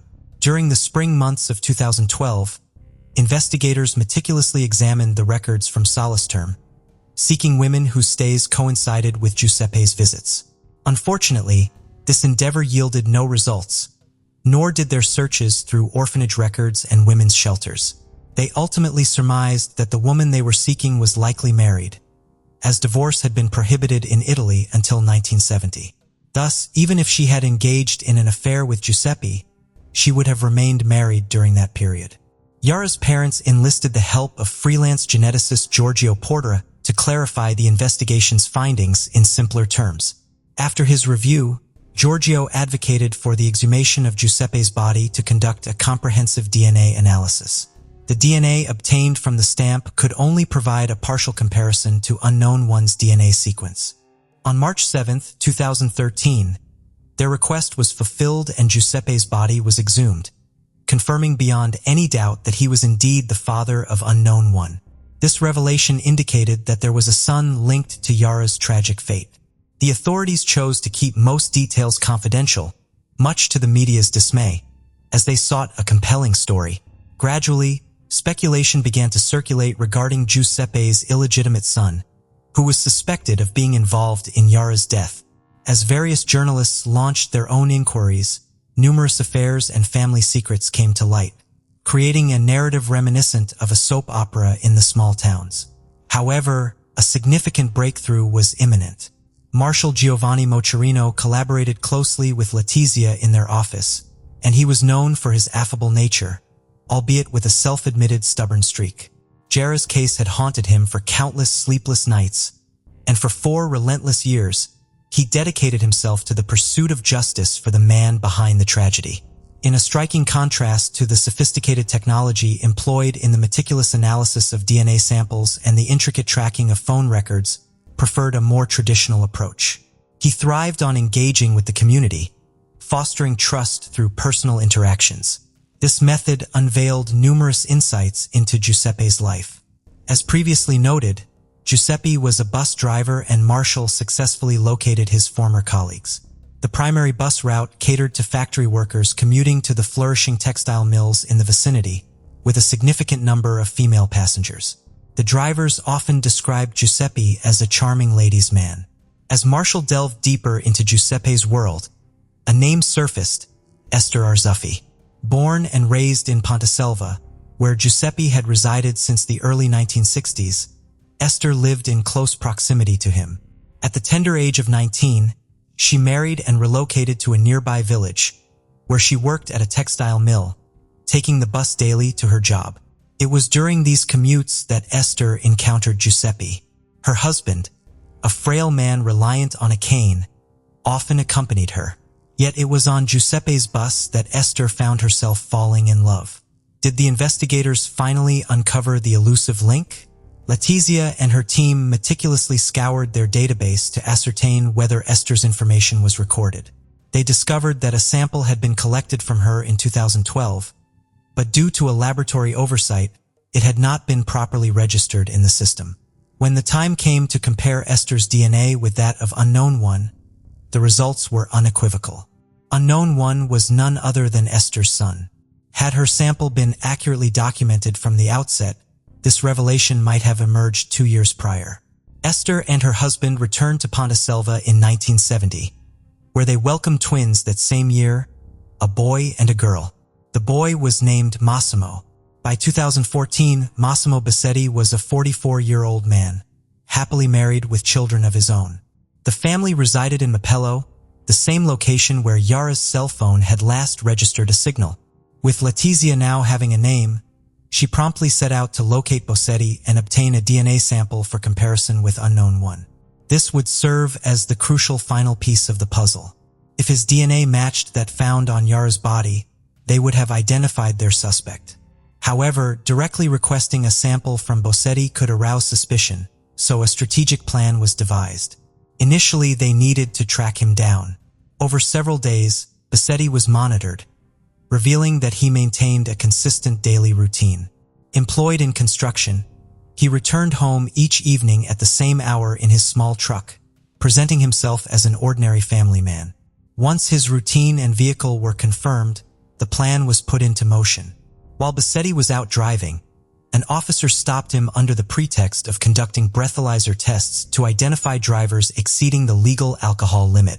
Bassetti initially laughed and stated, "I do not drink." Nevertheless, the officer insisted and Bassetti complied with the test. After examining the breathalyzer, the officer informed him that it appeared to be malfunctioning and requested a sample from a second device. This confirmed that Bossetti had not consumed alcohol that day, allowing him to leave. As he drove away, the officer returned to his vehicle, now equipped with 2 valuable DNA samples from their primary suspect. These samples were promptly sent to the lab for analysis. By early afternoon, the authorities received confirmation. Massimo Bossetti was indeed unknown one. On June 16, 2014, police apprehended Bossetti, charging him with the murder of Yara Gambarazio. During the investigation, it was discovered that Bossetti often visited locations near Yara's residence, frequently dining at a nearby pizzeria and parking his vehicle behind the gym where she practiced gymnastics. He was also known to get regular tanning sessions at a local salon. The internet search history of the individual revealed a disturbing interest in teenage girls, and his phone records indicated he was present in Brembate di Sopra at the time of Yara's disappearance. Notably, Bossetti deliberately switched off his phone at 5:45 p.m., only to reactivate it the following morning. During questioning, he chose to remain silent and asserted his innocence. His defense team challenged the DNA evidence, arguing that while it might indicate contact with Yara, it did not establish his culpability in her murder. The trial commenced in mid-2015 and extended over a year, showcasing the extensive investigation that involved the analysis of over 18,000 DNA samples. After numerous witnesses testified and a multitude of evidence was presented, the court reached a verdict. On July 1, 2016, the Court of Bergamo, presided over by Judge Antonella Bertoglia, convicted him, resulting in a life sentence for Bossetti. Yara's case stands out for various reasons. Her family's grief was profound, and the pursuit of justice for her loss had significant repercussions for several other families. Giuseppe's widow faced the painful reality of her husband's infidelity, discovering that his son was implicated in this heinous act. Additionally, Bossetti's mother and sister must grapple with the consequences of his actions, alongside other scandals that emerged during the investigation.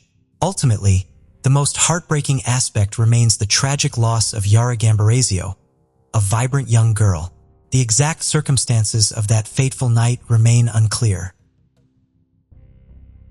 On the seemingly unremarkable day of May 24, 1985, the Hillsborough County Sheriff's Office received an alarming call from vigilant residents regarding the discovery of an unidentified man's remains in a desolate lot in Gibsonton, Florida. At first glance, it seemed the man had fallen victim to the harshness of nature. Who was this individual, and what circumstances led him to such a tragic fate? It would take an agonizing 39 years for the identity of this soul to be unveiled. Upon further examination, deputies at the scene observed a significant wound on the man's head.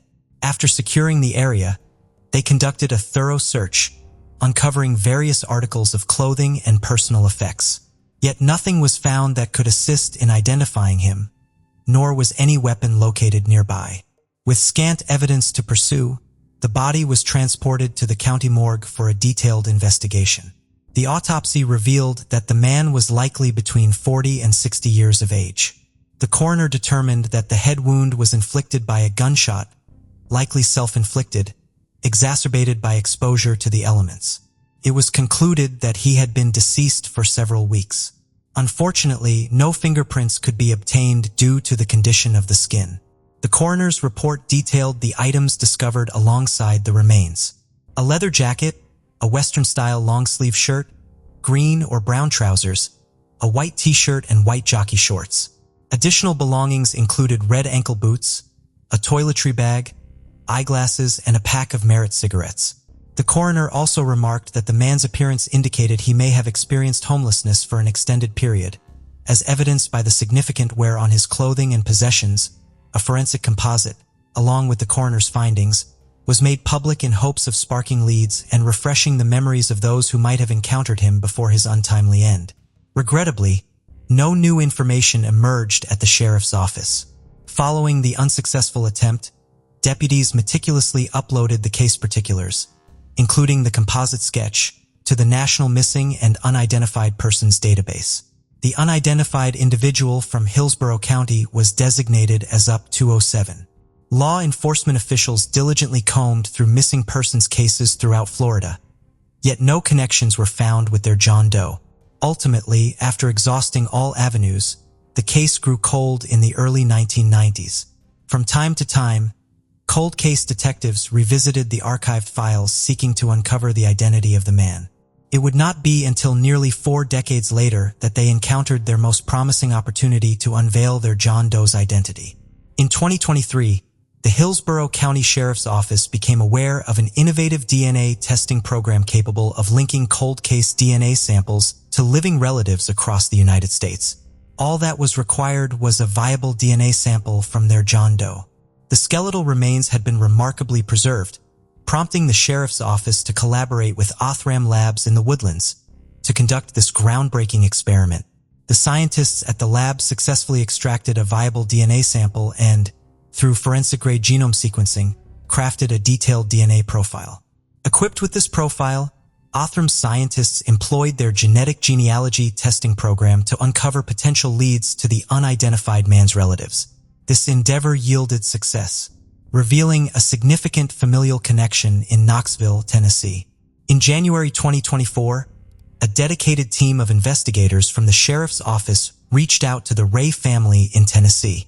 After coordinating a meeting, they journeyed to Knoxville to collect DNA samples from the relatives. Subsequent testing confirmed a robust genetic link between the Ray family and their unidentified John Doe. Investigators returned to Knoxville to engage with the family and assemble the remaining pieces of the puzzle. The man was ultimately identified as Charles Allen Ray, born in 1936, who had mysteriously vanished in 1985 at the age of 49. The most recent information regarding Charles indicated that he had journeyed through several states, but beyond that there was silence. It was widely assumed that his elusive nature stemmed from the absence of a digital presence, a consequence of the nascent technological landscape of the 1980s. The identification of their John Doe enabled the Hillsborough County Sheriff's Office to bring the case to a close, providing a sense of resolution for the man now known as Charles Allen Ray. Sheriff Chad Chronister remarked that the unwavering commitment and diligence of the investigative team, coupled with advancements in forensic science, were pivotal in achieving this long-awaited conclusion. Robert Allen Dale Jr. or Bob was born November 3, 1962 to Robert Sr. and Jeanette Dale. Bob worked as a carpenter at Cheechuk Construction and was described as a dedicated family man and father to his 3 sons Robert, Devin, and Connor. Bob was in the Navy and was deployed on the USS Henry B. Wilson as a radio man with top security clearance. On May 18, 1996, at the age of 33, he and his wife Christy attended a wedding reception in the area of 6 Mile Road and Mackinac Trail in Sault Ste. Marie. Many of the partygoers planned to meet up afterward and continue their drinking and partying downtown. Bob and Christy were both intoxicated as they left the reception, with Christy driving their minivan.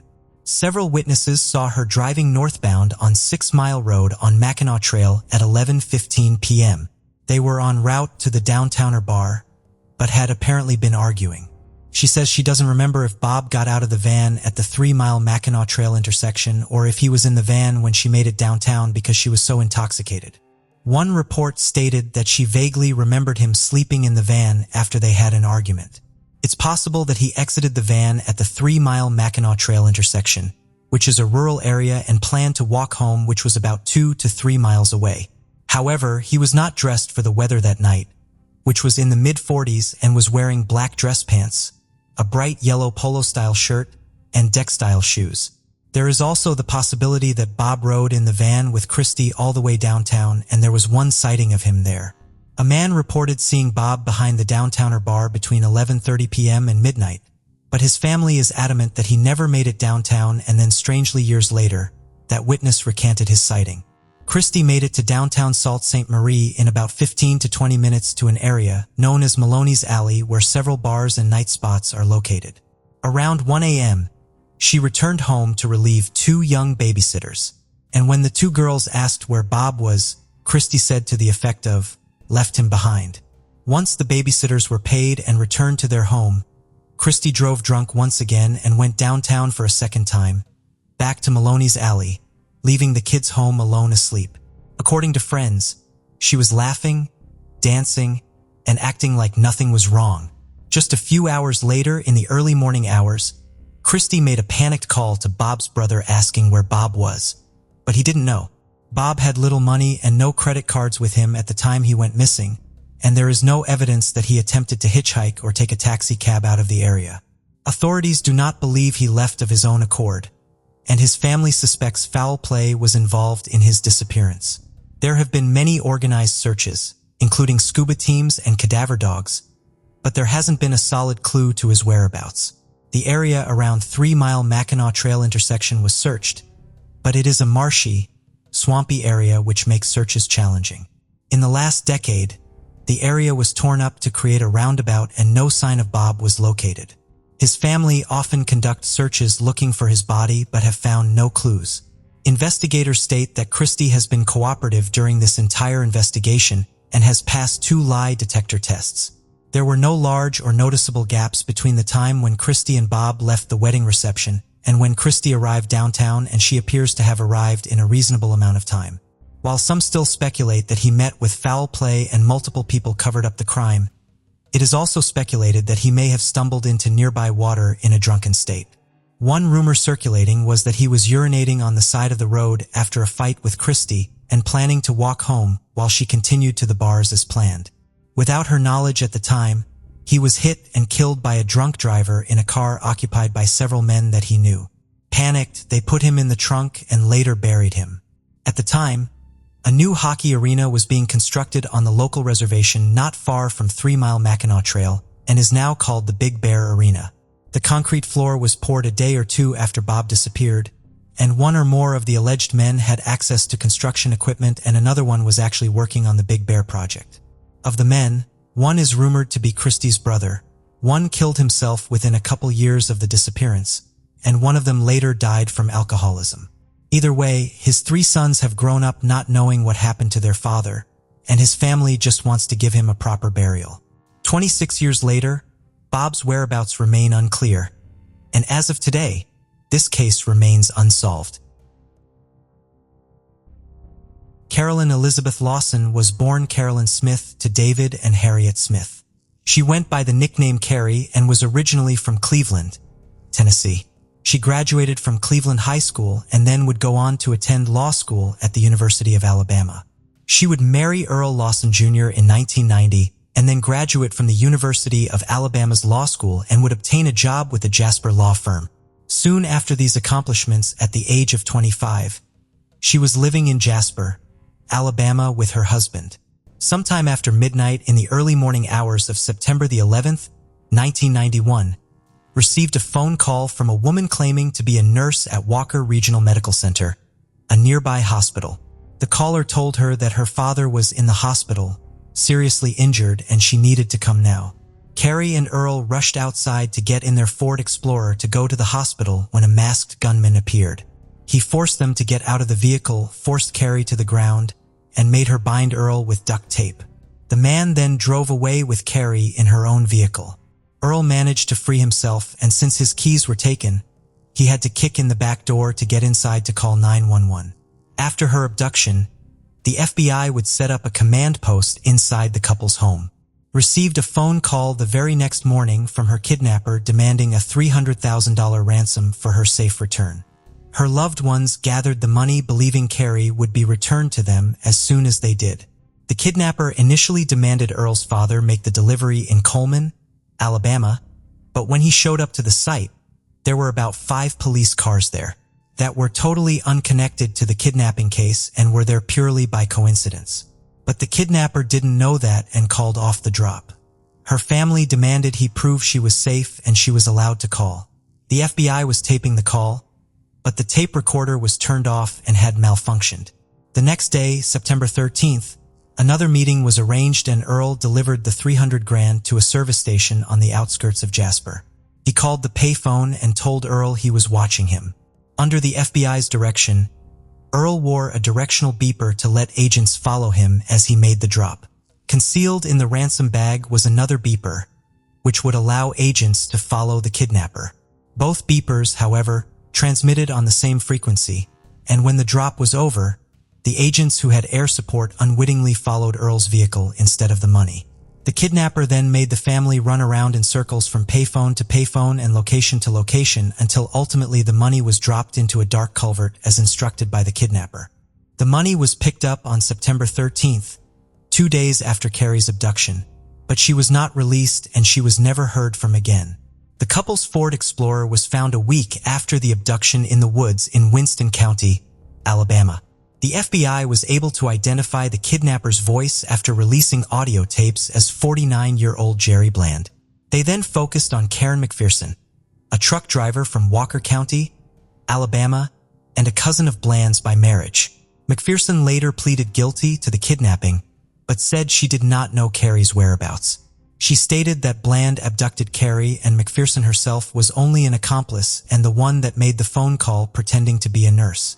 She also had dropped Bland off at the Lawsons' home that morning to carry out the kidnapping.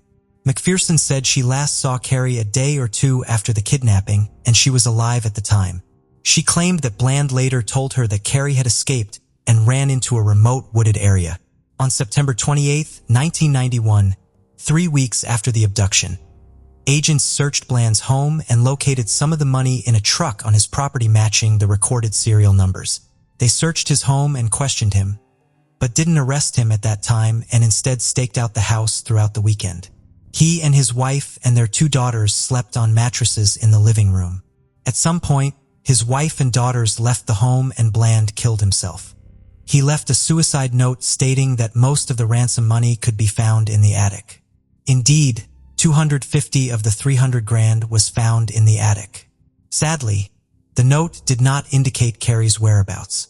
Bland was once successful in coal mining and land reclamation, but had fallen on hard times and was desperate for money to fuel his cocaine habit. McPherson was later sentenced to life in prison for her role in the abduction. Carrie was apparently chosen at random by her abductors and the sole motive for the crime was money. Her family always believed there was a third individual involved in the crime. Prior to being kidnapped, Carrie had just passed the bar exam and didn't even know it. Her family has spent hundreds of thousands of dollars in the past 25 years searching for her remains. Many investigators believe her remains are buried in an abandoned coal mine between Jasper and Tuscaloosa, Alabama. Bland was a coal mining executive and had business connections in those areas. Carrie's family hired private investigator W.W. Self, known as Red, and he remained on the case until his death. In 1996, investigators hired a construction crew to pump out a pool at a closed surface mine in Tuscaloosa County. An excavator scooped out the bottom of the pool but found nothing. A month later, an anonymous tip led searchers to Lake Tuscaloosa near the Alabama 69 Bridge, about 10 miles north of Northport. In 1997, a prison inmate claimed she had first-hand knowledge of the case. Tony Lynn Dobbins said he was there when Carrie was murdered.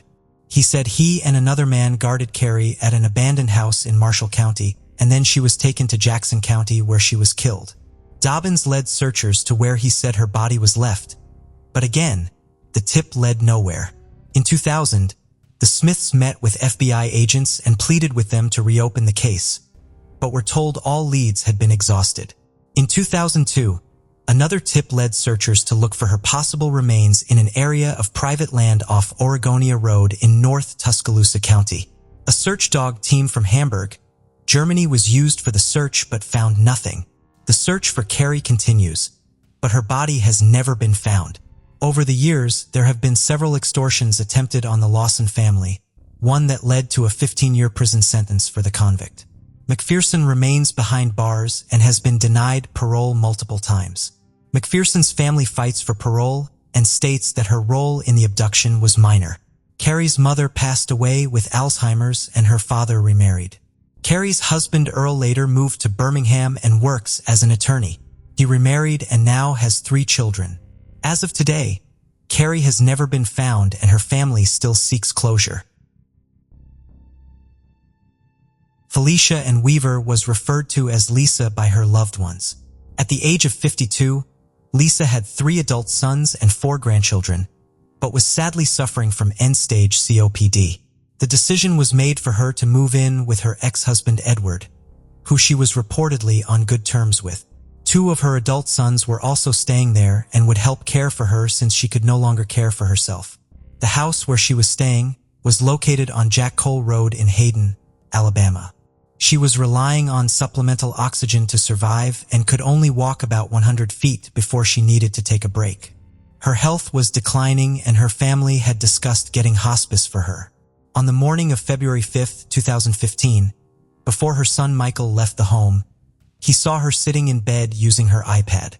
While he was out, they exchanged a few text messages from 12:30 to 2:37 p.m. He then became concerned when she didn't reply to his last message and tried calling, but she didn't answer the phone. He called his father at 3 p.m. and was told the house was on fire just 23 minutes after she sent her last text message. When he arrived to the house, it was engulfed in flames and several fire departments had responded to the scene along with several family members. They first believed she was home when the fire erupted, especially since her car was there and because she rarely left home. But after the fire was put out, authorities searched the rubble and found the remains of the family's 3 dogs, but not Lisa. There was no indication of her whereabouts and firefighters couldn't find any human remains in the house. They don't believe she was at the house when the fire erupted. A helicopter searched the ground but didn't see anyone, although the area is very heavily wooded. Investigators are uncertain what caused the fire and could find no evidence that an accelerant was used and don't believe it was intentionally set. Lisa was a smoker and on oxygen, which is a dangerous combination. But in order for cremation to occur, the fire would have to last much longer than 23 minutes. And even then, the temperatures would not have reached those required for total cremation. Cadaver dogs were brought in as well and found nothing. 5 days after the incident, the DA said no signs of foul play were found. Strangely, over 2 weeks later, authorities said there was a person of interest.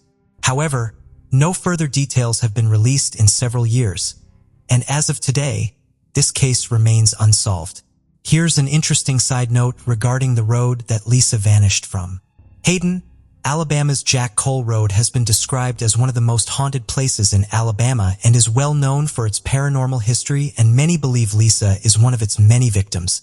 Jack Cole Road is a dirt road traveling through dense woods off Highway 7 in Blount County and is less than a half a mile long. So it's very strange that 68 people have died or disappeared under strange circumstances. Rumor has it that the tragedies began in 1890 when a hospital was built along the road, and in 1900, 60 people perished from a cholera outbreak, and many believe some of them now haunt the road. Strangely, however, there is no proof a hospital or its victims ever even existed. Witnesses have reported seeing lights in the woods and a creature resembling a werewolf or Bigfoot lurking, and even ghostly figures hiding in the trees. Hunters once stumbled upon an abandoned cabin deep in the woods containing a mummified woman, which led to locals believing she was a witch who was responsible for all the strange occurrences on the road, and the cabin was later burned down. Since the 1960s, there have been 8 mysterious deaths on the rural road and 1 missing person, Lisa Weaver. In the 60s, an unknown killer violently took the life of a local fruit grower. Then in 2003, a famous civil rights photographer was on Jack Cole Road working on a project when he began to describe seeing strange things in the woods and then inside his house. Days later, his deceased body was found in his home and his cause of death was undetermined. Then in 2015, Lisa disappeared under strange circumstances. In 2020, a large sinkhole appeared where Jack Cole Road meets the main road, and the road is now impassable. Coffeehouse Writers has written many stories on the subject, and several people have filmed the road and placed videos on YouTube, including Jonathan Odom. A few people still live on this road, so if you decide to go on an adventure, remember to be respectful of those residents and do not trespass on their land. Heaven Lachey Ross was born June 11, 1992. She was described as a tomboy who loved butterflies and played the trombone. At the age of 11, she was a 6th grader at Collins Riverside Middle School and lived in Northport, Alabama, and went by the name Shay. On August 19, 2003, she left her home on Hunter Creek Road about 6:55 a.m. in the Willowbrook Trailer Park in Northport, walking to the school bus stop. A neighbor reported she had seen Shay that morning at approximately 7 a.m. on Creek Road, which is the road that the bus stop is on. She said that it appeared as though Shay was making her way toward the bus stop, but she never made it on the bus. She was positively able to describe the clothing she was wearing, a hot pink Bratz shirt and leggings with baby blue tennis shoes. She was only ahead of her older sister Alex by a minute or two. Meanwhile, it began to thunder, so her stepfather Kevin said he decided to drive the girls to school so they wouldn't be in the weather. Kevin said he got to the bus stop and found Alex, but Shay was nowhere to be found. At least 3 neighbors reported seeing Shay that morning walking toward the bus stop. The woman that described her clothing, a young man walking to the bus stop, and a neighbor who was sitting at their computer near a window. Police conducted door-to-door checks on the trailer park, asking if anyone had seen anything out of the ordinary. For several weeks following her disappearance, many volunteers helped in the search for and gave up as much of their free time as possible. But things got a little heated between some volunteers and Shay's family when Shay's mother, Beth, claimed that the leader of one volunteer group stole $500 that was donated by a church. However, some volunteers were accusing the family of not actively helping them search for Shay. The head of the volunteers denied the accusation, saying they had cashed all of the donated checks and handed the money directly to Beth. Meanwhile, her family fell under suspicion of involvement in Shay's disappearance. In 2000, Shay was listed as a witness when her stepfather Kevin was charged with harassment following a domestic dispute. When Shay attempted to run for help, Kevin allegedly threw her to the ground. However, Beth was adamant that Kevin and Shay had a very close bond and both she and her husband passed lie detector tests. Beth declared that she thought the reason they fell under such scrutiny and were looked down upon was because they were an interracial couple living in a trailer park. Police announced that they had picked up 21-year-old Evan Ryland for questioning. Evan was a friend of Shay's older brother Blake and had harbored runaways in the past. He once even helped Blake hide out when he ran away from home. When police eventually tracked Evan down, he was harboring 2 16-year-old runaways. Police announced that he wasn't a suspect and just wanted to speak to him because he was somebody of interest but was soon ruled out as a suspect. By the following week, a fire occurred in Shay's family trailer and was strangely confined to her bedroom, which destroyed much of her possessions. Investigators could not determine how the fire started, but they ruled it as suspicious. For the next 3 years, her family held on to the hope that she would one day be found safe and return to them. Tragically, 3 years later, on December 19, 2006, a man walking his dog about 8 miles from Shay's home found her remains. She was found wearing the same clothes she was wearing the morning of her disappearance. Her remains were located under an old abandoned house off Crescent Ridge Road in Holt, Alabama. The man told police that his dog had ran off and scurried into the tight crawl space of the abandoned house, which is where he discovered Shay and her backpack lying next to her. To this day, police have never revealed how they believe she was killed. Exposure to the elements made it impossible for any DNA or fingerprints to be lifted from her body. The rundown, secluded house was hard to find if you didn't know where you were going, and was known as a spot where people used drugs and did other illegal activities. Prattville police at one time indicated they were investigating the possibility that the murder of Shannon Polk in 2001 could have been related to the disappearance of Shay in Northport and another girl, Teresa Dean, who vanished in 1999 from Georgia. Police said there were striking similarities in the appearance of the 3 girls. All were taken when they were 11 years old, all were white females, and all were abducted in the month of August, and all were taken from trailer parks with construction going on nearby. However, no one has ever been arrested in Shay's murder, and as of today, this case remains unsolved. Thank you for joining us on this journey into the depths of unsolved mysteries. Cold cases not only challenge our understanding of the past, but also ignite our curiosity and determination for answers.